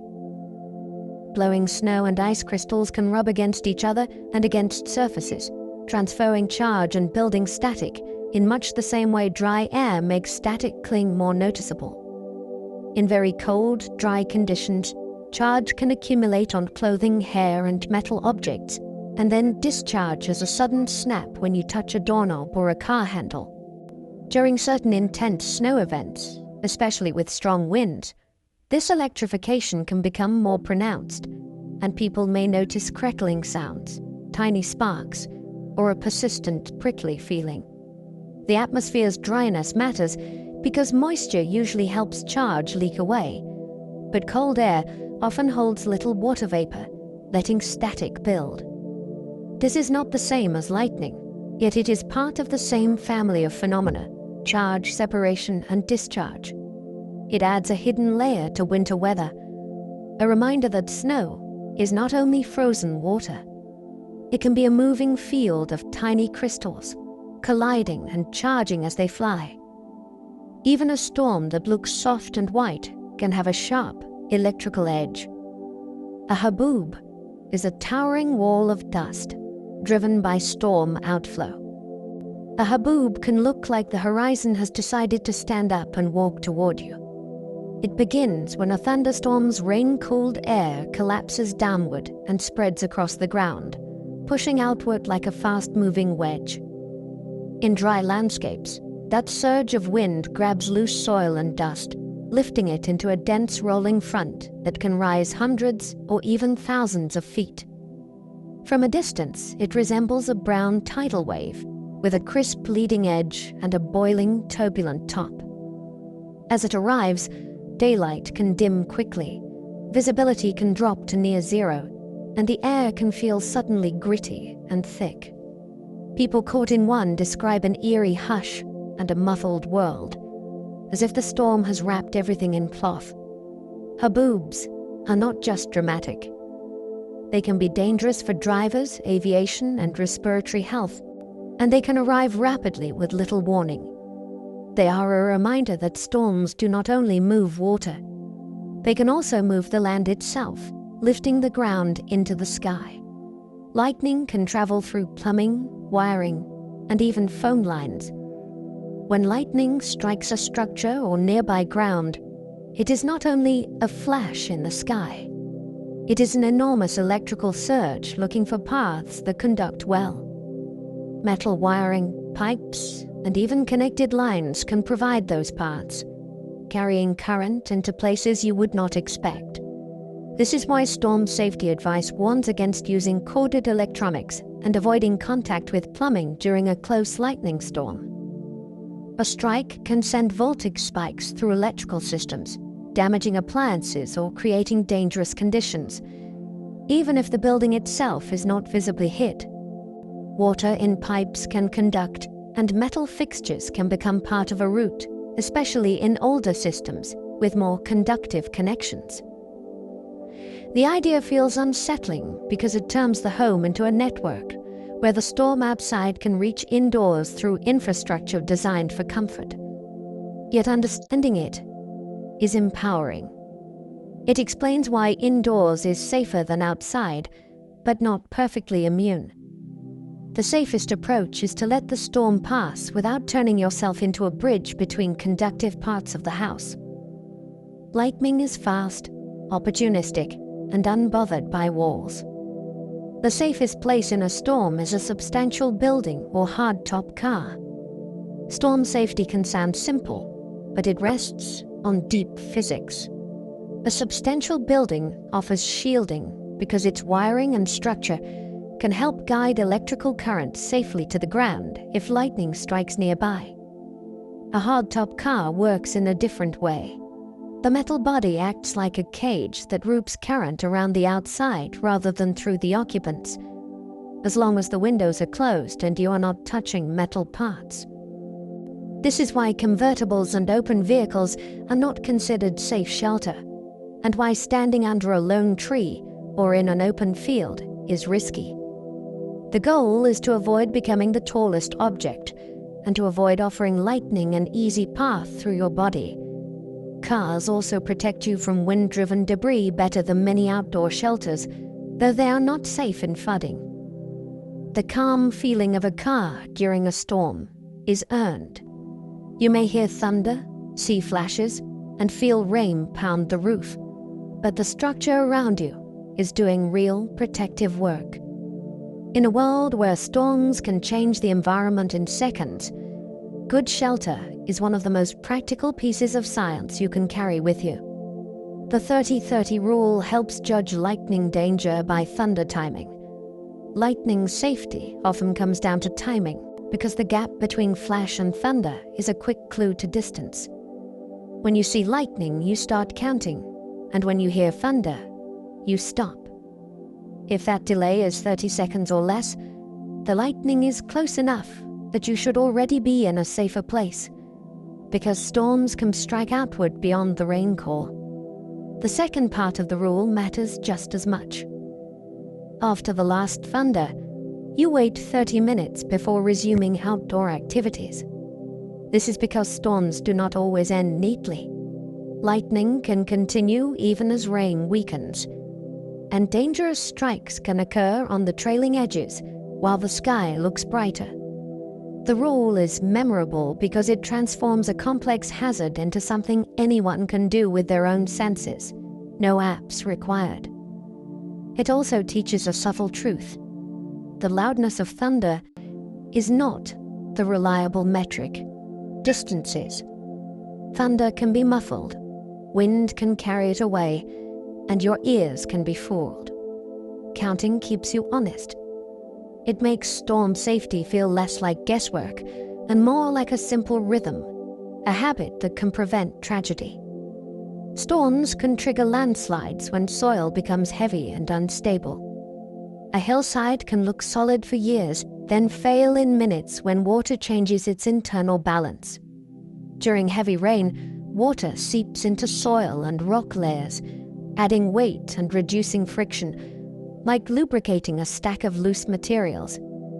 If the ground is steep, fractured, or already saturated from earlier storms, it can reach a tipping point where gravity finally overcomes resistance.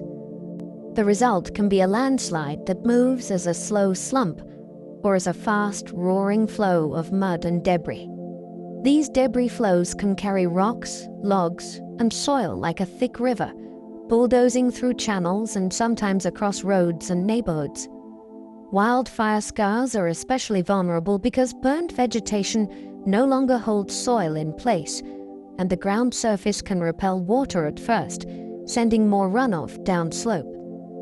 Landslides are frightening because they can happen with little warning, especially at night or during intense rainfall when you cannot see the slopes clearly. They also show how storms shape the earth in a literal way. Rain is not only weather, it is a geological force. In the right conditions, a storm can rearrange a landscape faster than many people imagined possible. Floodwaters can rise faster at night, when warnings are harder to notice. Night changes how people perceive danger. Visibility drops, routines slow, and the clues that something is wrong can be missed. In a flash flood, water can surge quickly through low areas and drainage channels, and at night, it can be harder to judge depth and speed. A shallow-looking sheet of water can hide a strong current or a washed-out roadbed. Drivers are especially vulnerable because headlights flatten the scene, making it difficult to see that the road has become a moving stream. Sleep adds another risk. People may not hear distant sirens or may underestimate the urgency of a warning when they are groggy. This is why flood messaging often emphasizes not driving into water, and why communities push alert systems that can wake people. Flooding at night also interacts with infrastructure.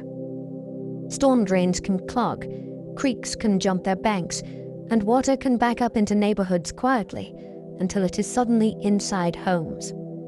The darkness does not cause the flood, but it removes the early visual feedback that helps people respond. In that sense, night acts like a veil, and floods are most dangerous when the veil is thick. Urban areas can amplify rainfall by warming air and adding aerosols. Cities change the atmosphere above them in ways that can influence storms. Concrete and asphalt absorb heat during the day and release it slowly, creating warmer air over urban cores, especially in the evening.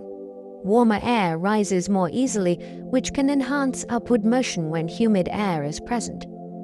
Cities also add aerosols, tiny particles from vehicles, industry, and everyday activity, and those particles can act as seeds for cloud droplets. The result is not a guaranteed storm, but a set of ingredients that can subtly alter how clouds form and where precipitation becomes most intense. Some studies have found patterns where storms intensify downwind of major metropolitan areas, shaped by the way urban heat and airflow interact with the larger weather environment. From a human perspective, this is fascinating and a little unsettling. It suggests that our built landscapes do not only respond to weather, they can nudge it too.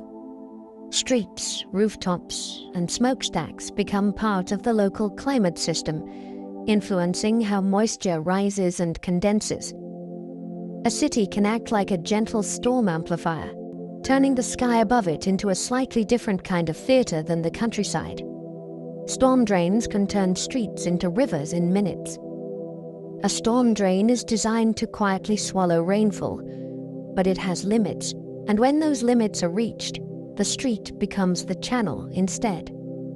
In intense downpours, water can arrive faster than drains can carry it away, especially if leaves, trash, or sediment block the openings. Once water begins to pool, it spreads quickly over flat pavement, finding low points and flowing along curbs like a shallow stream. Underpasses, dips in roads, and poorly graded intersections can fill first, creating deceptively deep pockets. In some cases, drainage systems can back up as pipes fill, turning drains into fountains that push water back onto the street. This rapid transformation can catch people off guard because it does not require a nearby river to overflow. It is a local flood, born from the mismatch between rainfall intensity and drainage capacity. The danger is not just wet feet. Fast-moving water can sweep objects, hide holes, and stall vehicles. In a city, the storm does not need a canyon to create a river. It can carve one out of the road network in minutes. Storm waves can reshape coastlines with a single intense event. Coastlines look permanent, but a powerful storm can rearrange them like a hand smoothing sand. When winds blow over the ocean for long periods, they build large waves that carry tremendous energy. As those waves reach shallow water, they steepen and break, delivering force to beaches, dunes, and cliffs. Sand can be stripped from one place and deposited somewhere else, sometimes forming new sandbars or cutting new inlets. Dunes that protected inland areas can be flattened, and barrier islands can shift, altering how future storms impact the coast. Even rocky shorelines can be affected, with waves prying at fractures and accelerating erosion. The dramatic part is how fast it can happen. A coastline that looked one way before the storm can look noticeably different afterward, with missing beach, collapsed dunes, or a changed shoreline curve. This is why coastal communities track erosion and rebuild dunes. They are living on the edge of a landscape that moves.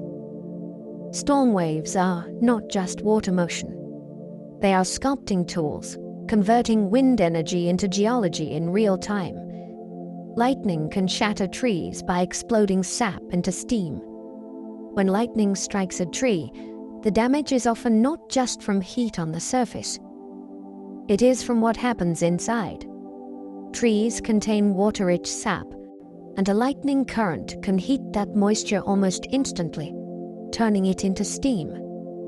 Steam expands violently, and that rapid expansion can split wood fibers, strip bark off in long ribbons, and even blast chunks outward. This is why a lightning-struck tree can look as if it has been peeled or cracked open, with scars that spiral upward along the trunk. The strike may follow the path of least resistance, sometimes moving along wet outer layers, sometimes through internal channels, and the exact pattern can vary from tree to tree. Beyond the dramatic visual damage, a strike can also weaken the tree structurally, making it more likely to fall later in wind. For anyone nearby, it is a reminder that lightning is not only an electrical event. It is also a rapid heating event capable of turning water into an explosive force. A tree seems sturdy and slow-growing, yet in a fraction of a second, a storm can turn it into splintered debris. It is a powerful example of how storms can translate invisible energy into sudden, physical change. Some storms form training bands that repeat over the same location. When storms train, they behave like cars on a track, one after another, rolling over the same stretch of ground. Instead of a single downpour that moves on, rain bands line up along a boundary in the atmosphere and keep regenerating upstream, then passing over the same town again and again. The sky can look almost steady, yet the rainfall totals climb relentlessly, because the storm's conveyor belt does not shift.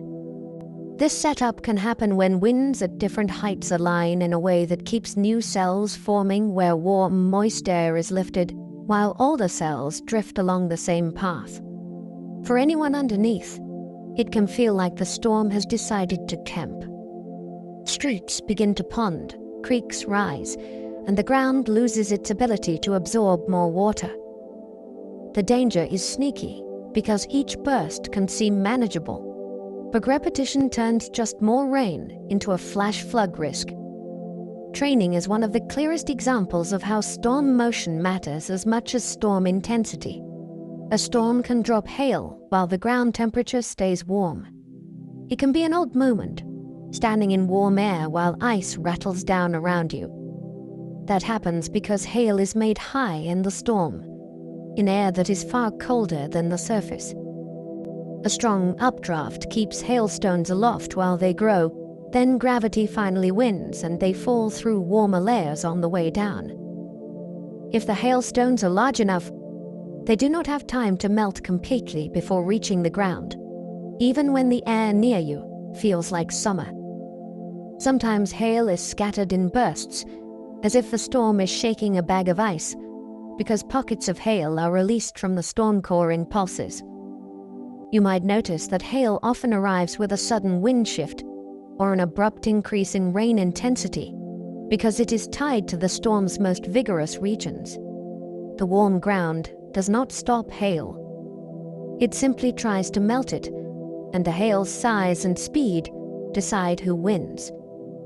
It is a vivid reminder that a thunderstorm contains multiple climates stacked on top of each other. The color of a storm sky depends on light scattering and raindrop size. Storm light can look bruised, golden, slate gray, or almost black, and much of that comes down to how sunlight is filtered on its way to your eyes. Thick clouds block and scatter light, and the angle of the sun changes which colors survive the trip. Late-day sunlight travels through more atmosphere, which can remove more blues and leave warmer tones that can make storm edges glow. Raindrops and cloud droplets also matter. Different sizes scatter light differently, and heavy precipitation can act like a moving filter, dimming the scene and flattening contrast. Even the background behind a storm matters, because a bright sunlit field can make the rain curtain look darker, while a shaded landscape can make the same storm look softer. Dust or smoke in the air can tint the whole sky, changing a storm's palette before the first drop falls. None of this is the storm choosing a color. It is physics and perspective, sunlight threaded through water and air. Yet the result feels emotional, as if the sky is painting mood onto weather. Greenish stormlight often comes from sunlight filtered through deep water clouds. A green-tinted sky can feel eerie, and it often appears when the atmosphere is packed with water and the storm is thick enough to reshape the color of incoming light. One common setup is late afternoon or early evening, when the sun is low and its light is already warmer and redder than midday. When that light passes through a deep storm cloud full of water and precipitation, parts of the spectrum are absorbed and scattered in complex ways. If the storm is also producing heavy rain or hail, the amount of water and ice can increase the filtering effect, sometimes giving the underside of the cloud a greenish cast. The green color is not a guarantee of a tornado, but it can show up in storms that are intense and moisture-rich, which is why people often associate it with severe weather memories. The effect can also depend on what is behind the storm. A bright, sunlit background can make the filtered light look more pronounced. When the sky turns green, it is the atmosphere acting like a gigantic stained glass window, with water playing the role of colored glass. Thunderstorms can create sudden temperature drops called cold pools. A cold pool is a storm's footprint on the air itself, a spreading patch of cooled air that can outlive the loudest thunder. It forms when rain falls into drier air and evaporates, stealing heat and chilling the air, or when melting hail and snow cool the surrounding environment. That cooled air becomes denser, sinks, and then spreads along the ground like a slow wave. If you have ever felt a sharp chill arrive ahead of the rain, or noticed the wind suddenly shift and strengthen, you may have felt the leading edge of a cold pool. This pool can change how the storm behaves by cutting off warm inflow in one spot and forcing new lift in another. It can also travel away from the storm and influence the next hours of weather, sometimes helping new storms form along its boundary. In the evening, cold pools can make a hot day end abruptly, as if someone opened a door to a cooler room. They show that storms do not only drop water, they rearrange temperature and wind near the surface, creating new mini-environments that can spread across neighborhoods. Tornado damage paths can skip like a hopping footprint. Tornadoes do not always draw a neat, continuous line of damage. Sometimes the track looks like a series of separate marks, as if the tornado touched down, lifted briefly, then touched down again. This can happen because the vortex is constantly changing, tightening and weakening as it interacts with the parent storm and the terrain below. A tornado may become narrow and intense for a moment, then broaden, then lift slightly while still spinning aloft, then reattach to the surface farther along. Wind patterns around the tornado can also create odd damage contrasts, with intense suction and debris impacts in one pocket and much lighter effects nearby. For investigators, these patterns are clues, helping reconstruct a tornado's evolution second by second. For the people who lived through it, the skipping can feel uncanny. One street is devastated, while the next looks almost untouched, like the storm made choices. It did not, but the physics can produce that impression. A tornado is not a solid drill bit carving the ground. It is a living, shifting circulation that sometimes brushes the surface and sometimes presses hard into it. Waterspouts are tornado-like vortices over water, often less violent. Over warm water, you can sometimes see a slender spinning column connect cloud base to the surface, with a spray ring at the bottom, like a tiny storm making a splash. Many waterspouts form differently from the most destructive land tornadoes. They often begin near the surface and build upward, fed by gentle rotation and a favorable environment over water.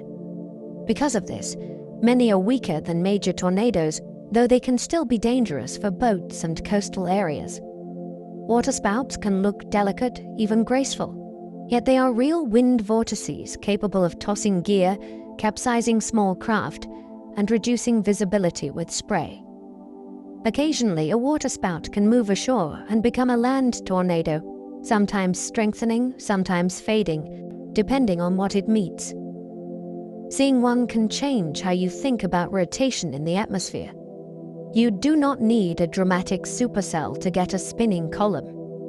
Under the right balance of warmth, moisture, and convergence, the atmosphere can spin up a visible vortex in a surprisingly small space. It is the ocean and sky briefly agreeing to draw a spiral you can actually see. Landspouts form differently than classic tornadoes, from stretching weak rotation. A landspout can appear suddenly beneath a developing thunderstorm, often as a narrow rope-like funnel, and it does not always need a powerful rotating supercell to exist. Instead, it can form when there is weak rotation already present near the ground, perhaps along a boundary where winds shift or converge. As a young storm's updraft grows overhead, it can stretch that weak rotation upward, like pulling taffy, tightening it into a stronger spin. If it becomes organized enough, a visible funnel may form, sometimes with dust and debris at the surface. Landspouts can be brief, but they can still damage structures, uproot small trees, and surprise people because they may form in storms that do not look especially dramatic at first glance. They are a reminder that tornado-like phenomena come in more than one recipe. Sometimes the storm's job is not to create rotation from scratch, but to concentrate what is already there. Watching a landspout is like watching the atmosphere take a faint invisible twist and suddenly draw it into focus, turning subtle wind patterns into a visible spiral. Some storms spin up brief gustnados along outflow boundaries. Along the leading edge of a storm's outflow, the wind can surge and shear, creating tiny whirlwinds that form quickly and fade quickly. These are often called gustnados, and they are more closely tied to the storm's rushing cool air than to the deep rotating core that produces most tornadoes. They can look like short-lived swirls of dust and debris along a gust front, sometimes appearing in clusters, popping up and vanishing as the boundary moves. While many are weak, they can still knock over lightweight objects, damage small structures, and startle anyone who sees rotation and assumes it must be a tornado. The key difference is how they are connected. Gustnados are usually shallow and boundary-driven, not rooted in a strong storm-scale circulation. They often form where winds collide or where the outflow curls around an obstacle, creating a brief spinning pocket. In a way, they are the storm's turbulence made visible. They show that a storm's leading edge is not just a cool breeze. It is a complex, shifting line where air masses fight for space, and sometimes that fight briefly creates a spin you can see. Lightning frequently strikes before the heaviest rain even arrives. A storm can announce itself electrically before it truly opens the faucets. Lightning often begins when the storm's upper regions become active with ice, collisions, and charge separation, even while the surface below is still waiting for the main downpour. From the ground, this can feel like a warning shot. You see flashes, maybe hear distant thunder, yet the air around you remains dry or only lightly sprinkled. This matters because people often use rain as their cue to seek shelter, but lightning does not wait for that cue. The storm's electrical machinery can reach full operation while the rain is still building or still falling elsewhere inside the cloud. Sometimes the first strikes occur on the storm's forward edge or beneath the spreading anvil, places that may not look threatening to someone watching the horizon. Then the rain arrives later as the storm core moves in and the precipitation shaft thickens. This sequence is one reason the first flash is a moment to take seriously, not a moment to keep playing outside until it starts pouring. The storm's timeline is not always what you expect. Electricity can lead, and water can follow. Storm clouds can loft pollen and microbes high into the atmosphere.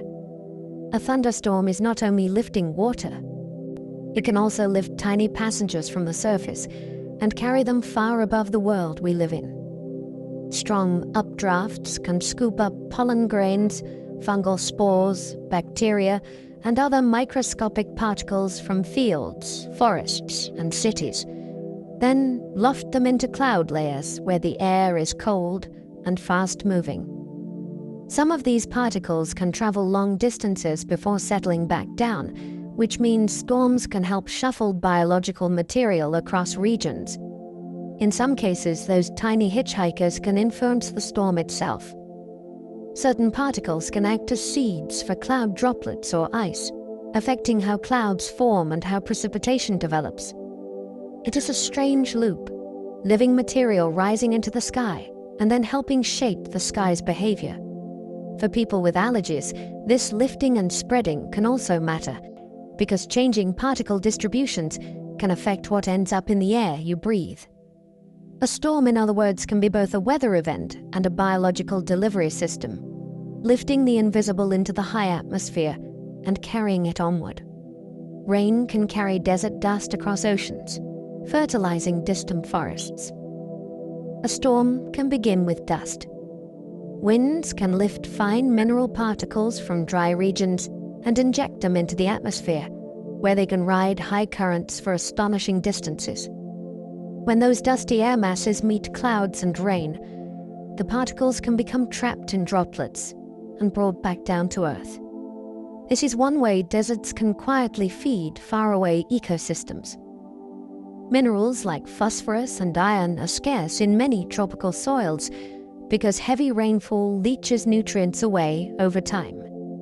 Dust deposited by rain can add a fresh trickle of those nutrients, helping sustain plant growth in places that seem completely disconnected from the desert source. You can sometimes see the evidence in rain that leaves a faint film on cars or windows, a reminder that the sky is transporting pieces of one landscape to another. This also affects ocean life. Dust deposition can supply nutrients that stimulate phytoplankton growth in certain regions, influencing marine food webs. It is a beautiful kind of planetary recycling, where storms act as couriers, carrying powdered rock from one continent to feed life on another. Thunderstorms help make nitric compounds that naturally fertilize soil. Lightning is not only light and sound, it is chemistry. The intense energy of a lightning channel can break apart nitrogen and oxygen molecules in the air and encourage them to recombine into new compounds, including nitrogen oxides. Those compounds can later transform into nitrates and related forms that dissolve in water and come down with rain. When that rain reaches soil, it delivers a small but meaningful dose of plant-usable nitrogen, one of the key nutrients life needs to build proteins and grow. Long before industrial fertilizers existed, this was one of nature's ways of turning abundant atmospheric nitrogen into something ecosystems could use. The amounts from any single storm are modest, yet over time and across landscapes, the effect adds up as a background source of fertility. This is why storms have often been associated with a feeling of renewal in farming cultures, not only because they water the ground, but because they change the chemistry of the air and deliver that chemistry to the roots below. In a quiet way, a thunderstorm can help feed the next season's green growth, with nitrogen made in a flash. Storms can cool ocean surfaces, briefly changing local climate patterns. When a powerful storm crosses the sea, it does not simply skim the surface. Strong winds churn the upper ocean, mixing warmer surface water with cooler water from below. At the same time, heavy rain can freshen the surface layer, changing how easily it mixes and how it exchanges heat with the air above. The combined effect is often a noticeable cooling wake left behind the storm, a patch of cooler water that can persist for days or even weeks depending on currents and sunlight. This cooling can matter immediately because it can reduce the storm's own fuel if the cyclone loops back over the same region. It can also influence nearby weather by altering evaporation rates and the temperature contrast between ocean and air. Fishermen and oceanographers pay attention to these changes because surface temperature shifts can affect marine life and currents. What is striking is the timescale. The ocean, which we think of as slow and steady, can be rapidly reshaped at its surface by a single storm passage. For a brief window, the storm leaves behind an ocean memory, a cool imprint that affects what the atmosphere does next. Ancient people tracked storms by animal behavior, stars, and sky halos. Long before radar and satellite images, people still watched the sky with careful attention because survival depended on it. Coastal communities learned to read swell patterns and wind shifts as warnings of changing weather. Farmers watched cloud shapes, humidity, and the feel of the air on skin. Many cultures noticed that certain halos around the sun or moon often preceded stormy periods, a clue linked to high, thin ice crystal clouds that can arrive ahead of major weather systems. Observers also used the stars, not as storm predictors directly, but as navigation for seasonal timing, learning when certain rainy periods tended to arrive each year. Animal behavior became part of the story too, because shifts in pressure, humidity, and wind can change how insects fly, how birds feed, and how livestock behave. Not every sign was reliable, but the practice of close observation built a kind of practical meteorology, shared through stories and sayings. There is something beautiful in that. Storm tracking was once an intimate relationship with patterns in nature, a nightly habit of noticing small signals that hinted at what the sky might do next. Sailors once feared St. Elmo's fire, a glowing electrical storm effect. Imagine being at sea at night, with wind rising and clouds thickening, and then seeing pale blue light dancing on the tips of masts and rigging. That eerie glow is St. Elmo's fire, a form of electrical discharge that occurs when the electric field around an object becomes strong enough to ionize the nearby air. It is not a lightning strike, but it is a sign that the atmosphere is highly charged, often in the presence of thunderstorms or electrified clouds. To sailors centuries ago, it could feel like an omen, a supernatural flame clinging to the ship, especially in the dark when the glow is most visible. Today we understand it as corona discharge, a cousin of the same electrical processes that produce sparks and lightning, but gentler and more continuous. It can appear on airplane wings too, or on other pointed structures wherever electric fields become intense. The fear makes sense when you picture the setting. A glowing mast, a heaving sea, and a storm brewing nearby. St. Elmo's fire is the atmosphere whispering, not shouting, yet it speaks clearly that electricity is building in the sky. Some storms have lasted for days, reshaped by new bursts each night. Not every storm is a quick drama with a tidy ending. Some systems persist and reinvent themselves, especially when the atmosphere keeps providing moisture and instability. In warm seasons, long-lived storm complexes can weaken during the day's transitions, and then flare again after sunset, when low-level winds strengthen and feed humid air into the system. Each new burst of convection can reshape the storm's structure, creating fresh rainfalls, new wind surges, and changing lightning patterns, even if the overall system remains in place. Over the ocean, a tropical disturbance can repeatedly organize and lose organization while still surviving, waiting for a better moment to consolidate. Over land, a stalled front can act as a scaffold, allowing repeated rounds of storms to form along the same zone for multiple days. For people under such a pattern, time becomes part of the hazard. Infrastructure wears down, soils saturate, and fatigue sets in because the weather never fully clears. These multi-day storms show the atmosphere's endurance. The sky can keep building new chapters from the same ingredients, especially at night, when the air's hidden rivers of moisture often become more active. Climate change can intensify heavy rainfall because warmer air holds more water. Warm air has a greater capacity to hold water vapor, and that simple physical relationship helps explain why heavy rainfall events can become more intense in a warming world. When the atmosphere contains more moisture, storms have more raw material to condense into rain, which can increase the potential for intense downpours when conditions trigger strong lifting. This does not mean it rains more every day, everywhere. It means that when storms do form and tap into humid air, they can produce heavier bursts of precipitation, raising the risk of flash flooding in vulnerable areas. The effect is often most noticeable in extremes, the days that already bring major rainfall becoming even more capable of overwhelming drainage systems and waterways. Local outcomes still depend on regional patterns, oceans, winds, and terrain, so the story varies from place to place. But the underlying physics is steady. Like adding more water to a sponge that will eventually be squeezed. When the storm squeezes, more water can come out at once. This is why scientists and city planners pay attention not only to average rainfall, but to how the strongest events may shift, because those are the ones that test bridges, dams, and neighborhoods most sharply. Storm scientists chase tornadoes to measure winds and improve warnings.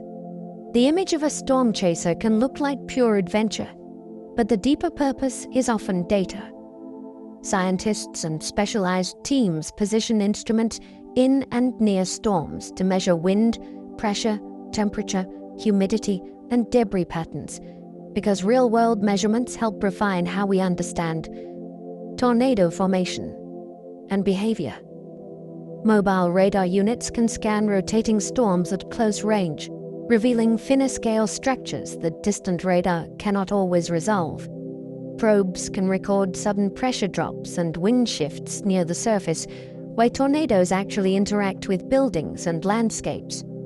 Every good dataset becomes part of better forecasting tools and better warning strategies, helping communities gain minutes that can save lives. The work is difficult because tornadoes are unpredictable and dangerous, and the best measurements must be taken without becoming part of the storm's damage. There is something inspiring about that balance, curiosity paired with caution. Storm science is not only equations and models. It is also people in the field, listening to the atmosphere with instruments, trying to turn chaos into knowledge that protects others. Each chase, at its best, is a careful mission to understand the most intense winds on Earth. Every storm is a heat engine, turning sunlight into wind and rain. Storms feel sudden, but their energy story begins quietly, with sunlight warming oceans, lakes, land, and air. That heating drives evaporation and creates temperature differences, and those differences are stored energy waiting to move. A storm releases that energy by lifting warm, moist air and allowing water vapor to condense, converting invisible heat into motion and precipitation. As air rises, it pulls in more air beneath it. As winds strengthen, they shape the storm's structure, steering rain bands, building gust fronts, and sometimes organizing rotation. The rain that finally falls is not just water returning to the ground. It is the visible end of an energy cycle that started with the sun and traveled through evaporation, uplift, and condensation.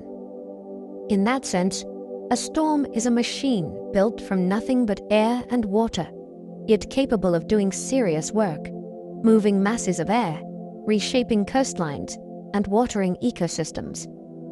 Thinking of storms as heat engines makes them feel less like random tantrums and more like the atmosphere's way of redistributing energy across the planet. The sky is constantly balancing its books, and storms are one of its most dramatic transactions. As our journey through storms begins to settle, you may notice how vast and connected it all feels. From towering clouds rising on warm air, to lightning stitching sky and ground together, to rain carrying stories from oceans, deserts, and distant forests. We wandered through spinning winds, hidden electrical worlds, drifting dust, and the quiet chemistry that feeds the soil after thunder fades. Storms revealed themselves not as chaos, but as conversations between heat and air, water and motion, sunlight and night. Now, there is no need to hold on to the details. Let them drift like clouds thinning at dusk. Imagine the storm moving away, rain softening into a steady rhythm, wind easing into a gentle hush. The sky grows darker, calmer, and the world feels rinsed and renewed. Your breathing can slow, your shoulders can rest, and your thoughts can become as light as mist. If you found comfort or curiosity in this gentle exploration, you're always welcome to like, subscribe, or leave a quiet thought below. It helps others discover these calm corners of science, one peaceful moment at a time. And if you find yourself still awake, another video will be waiting on the screen, ready to carry you onward with a new story and a softer pace. For now, let the images fade. Let the last echoes of thunder roll into silence.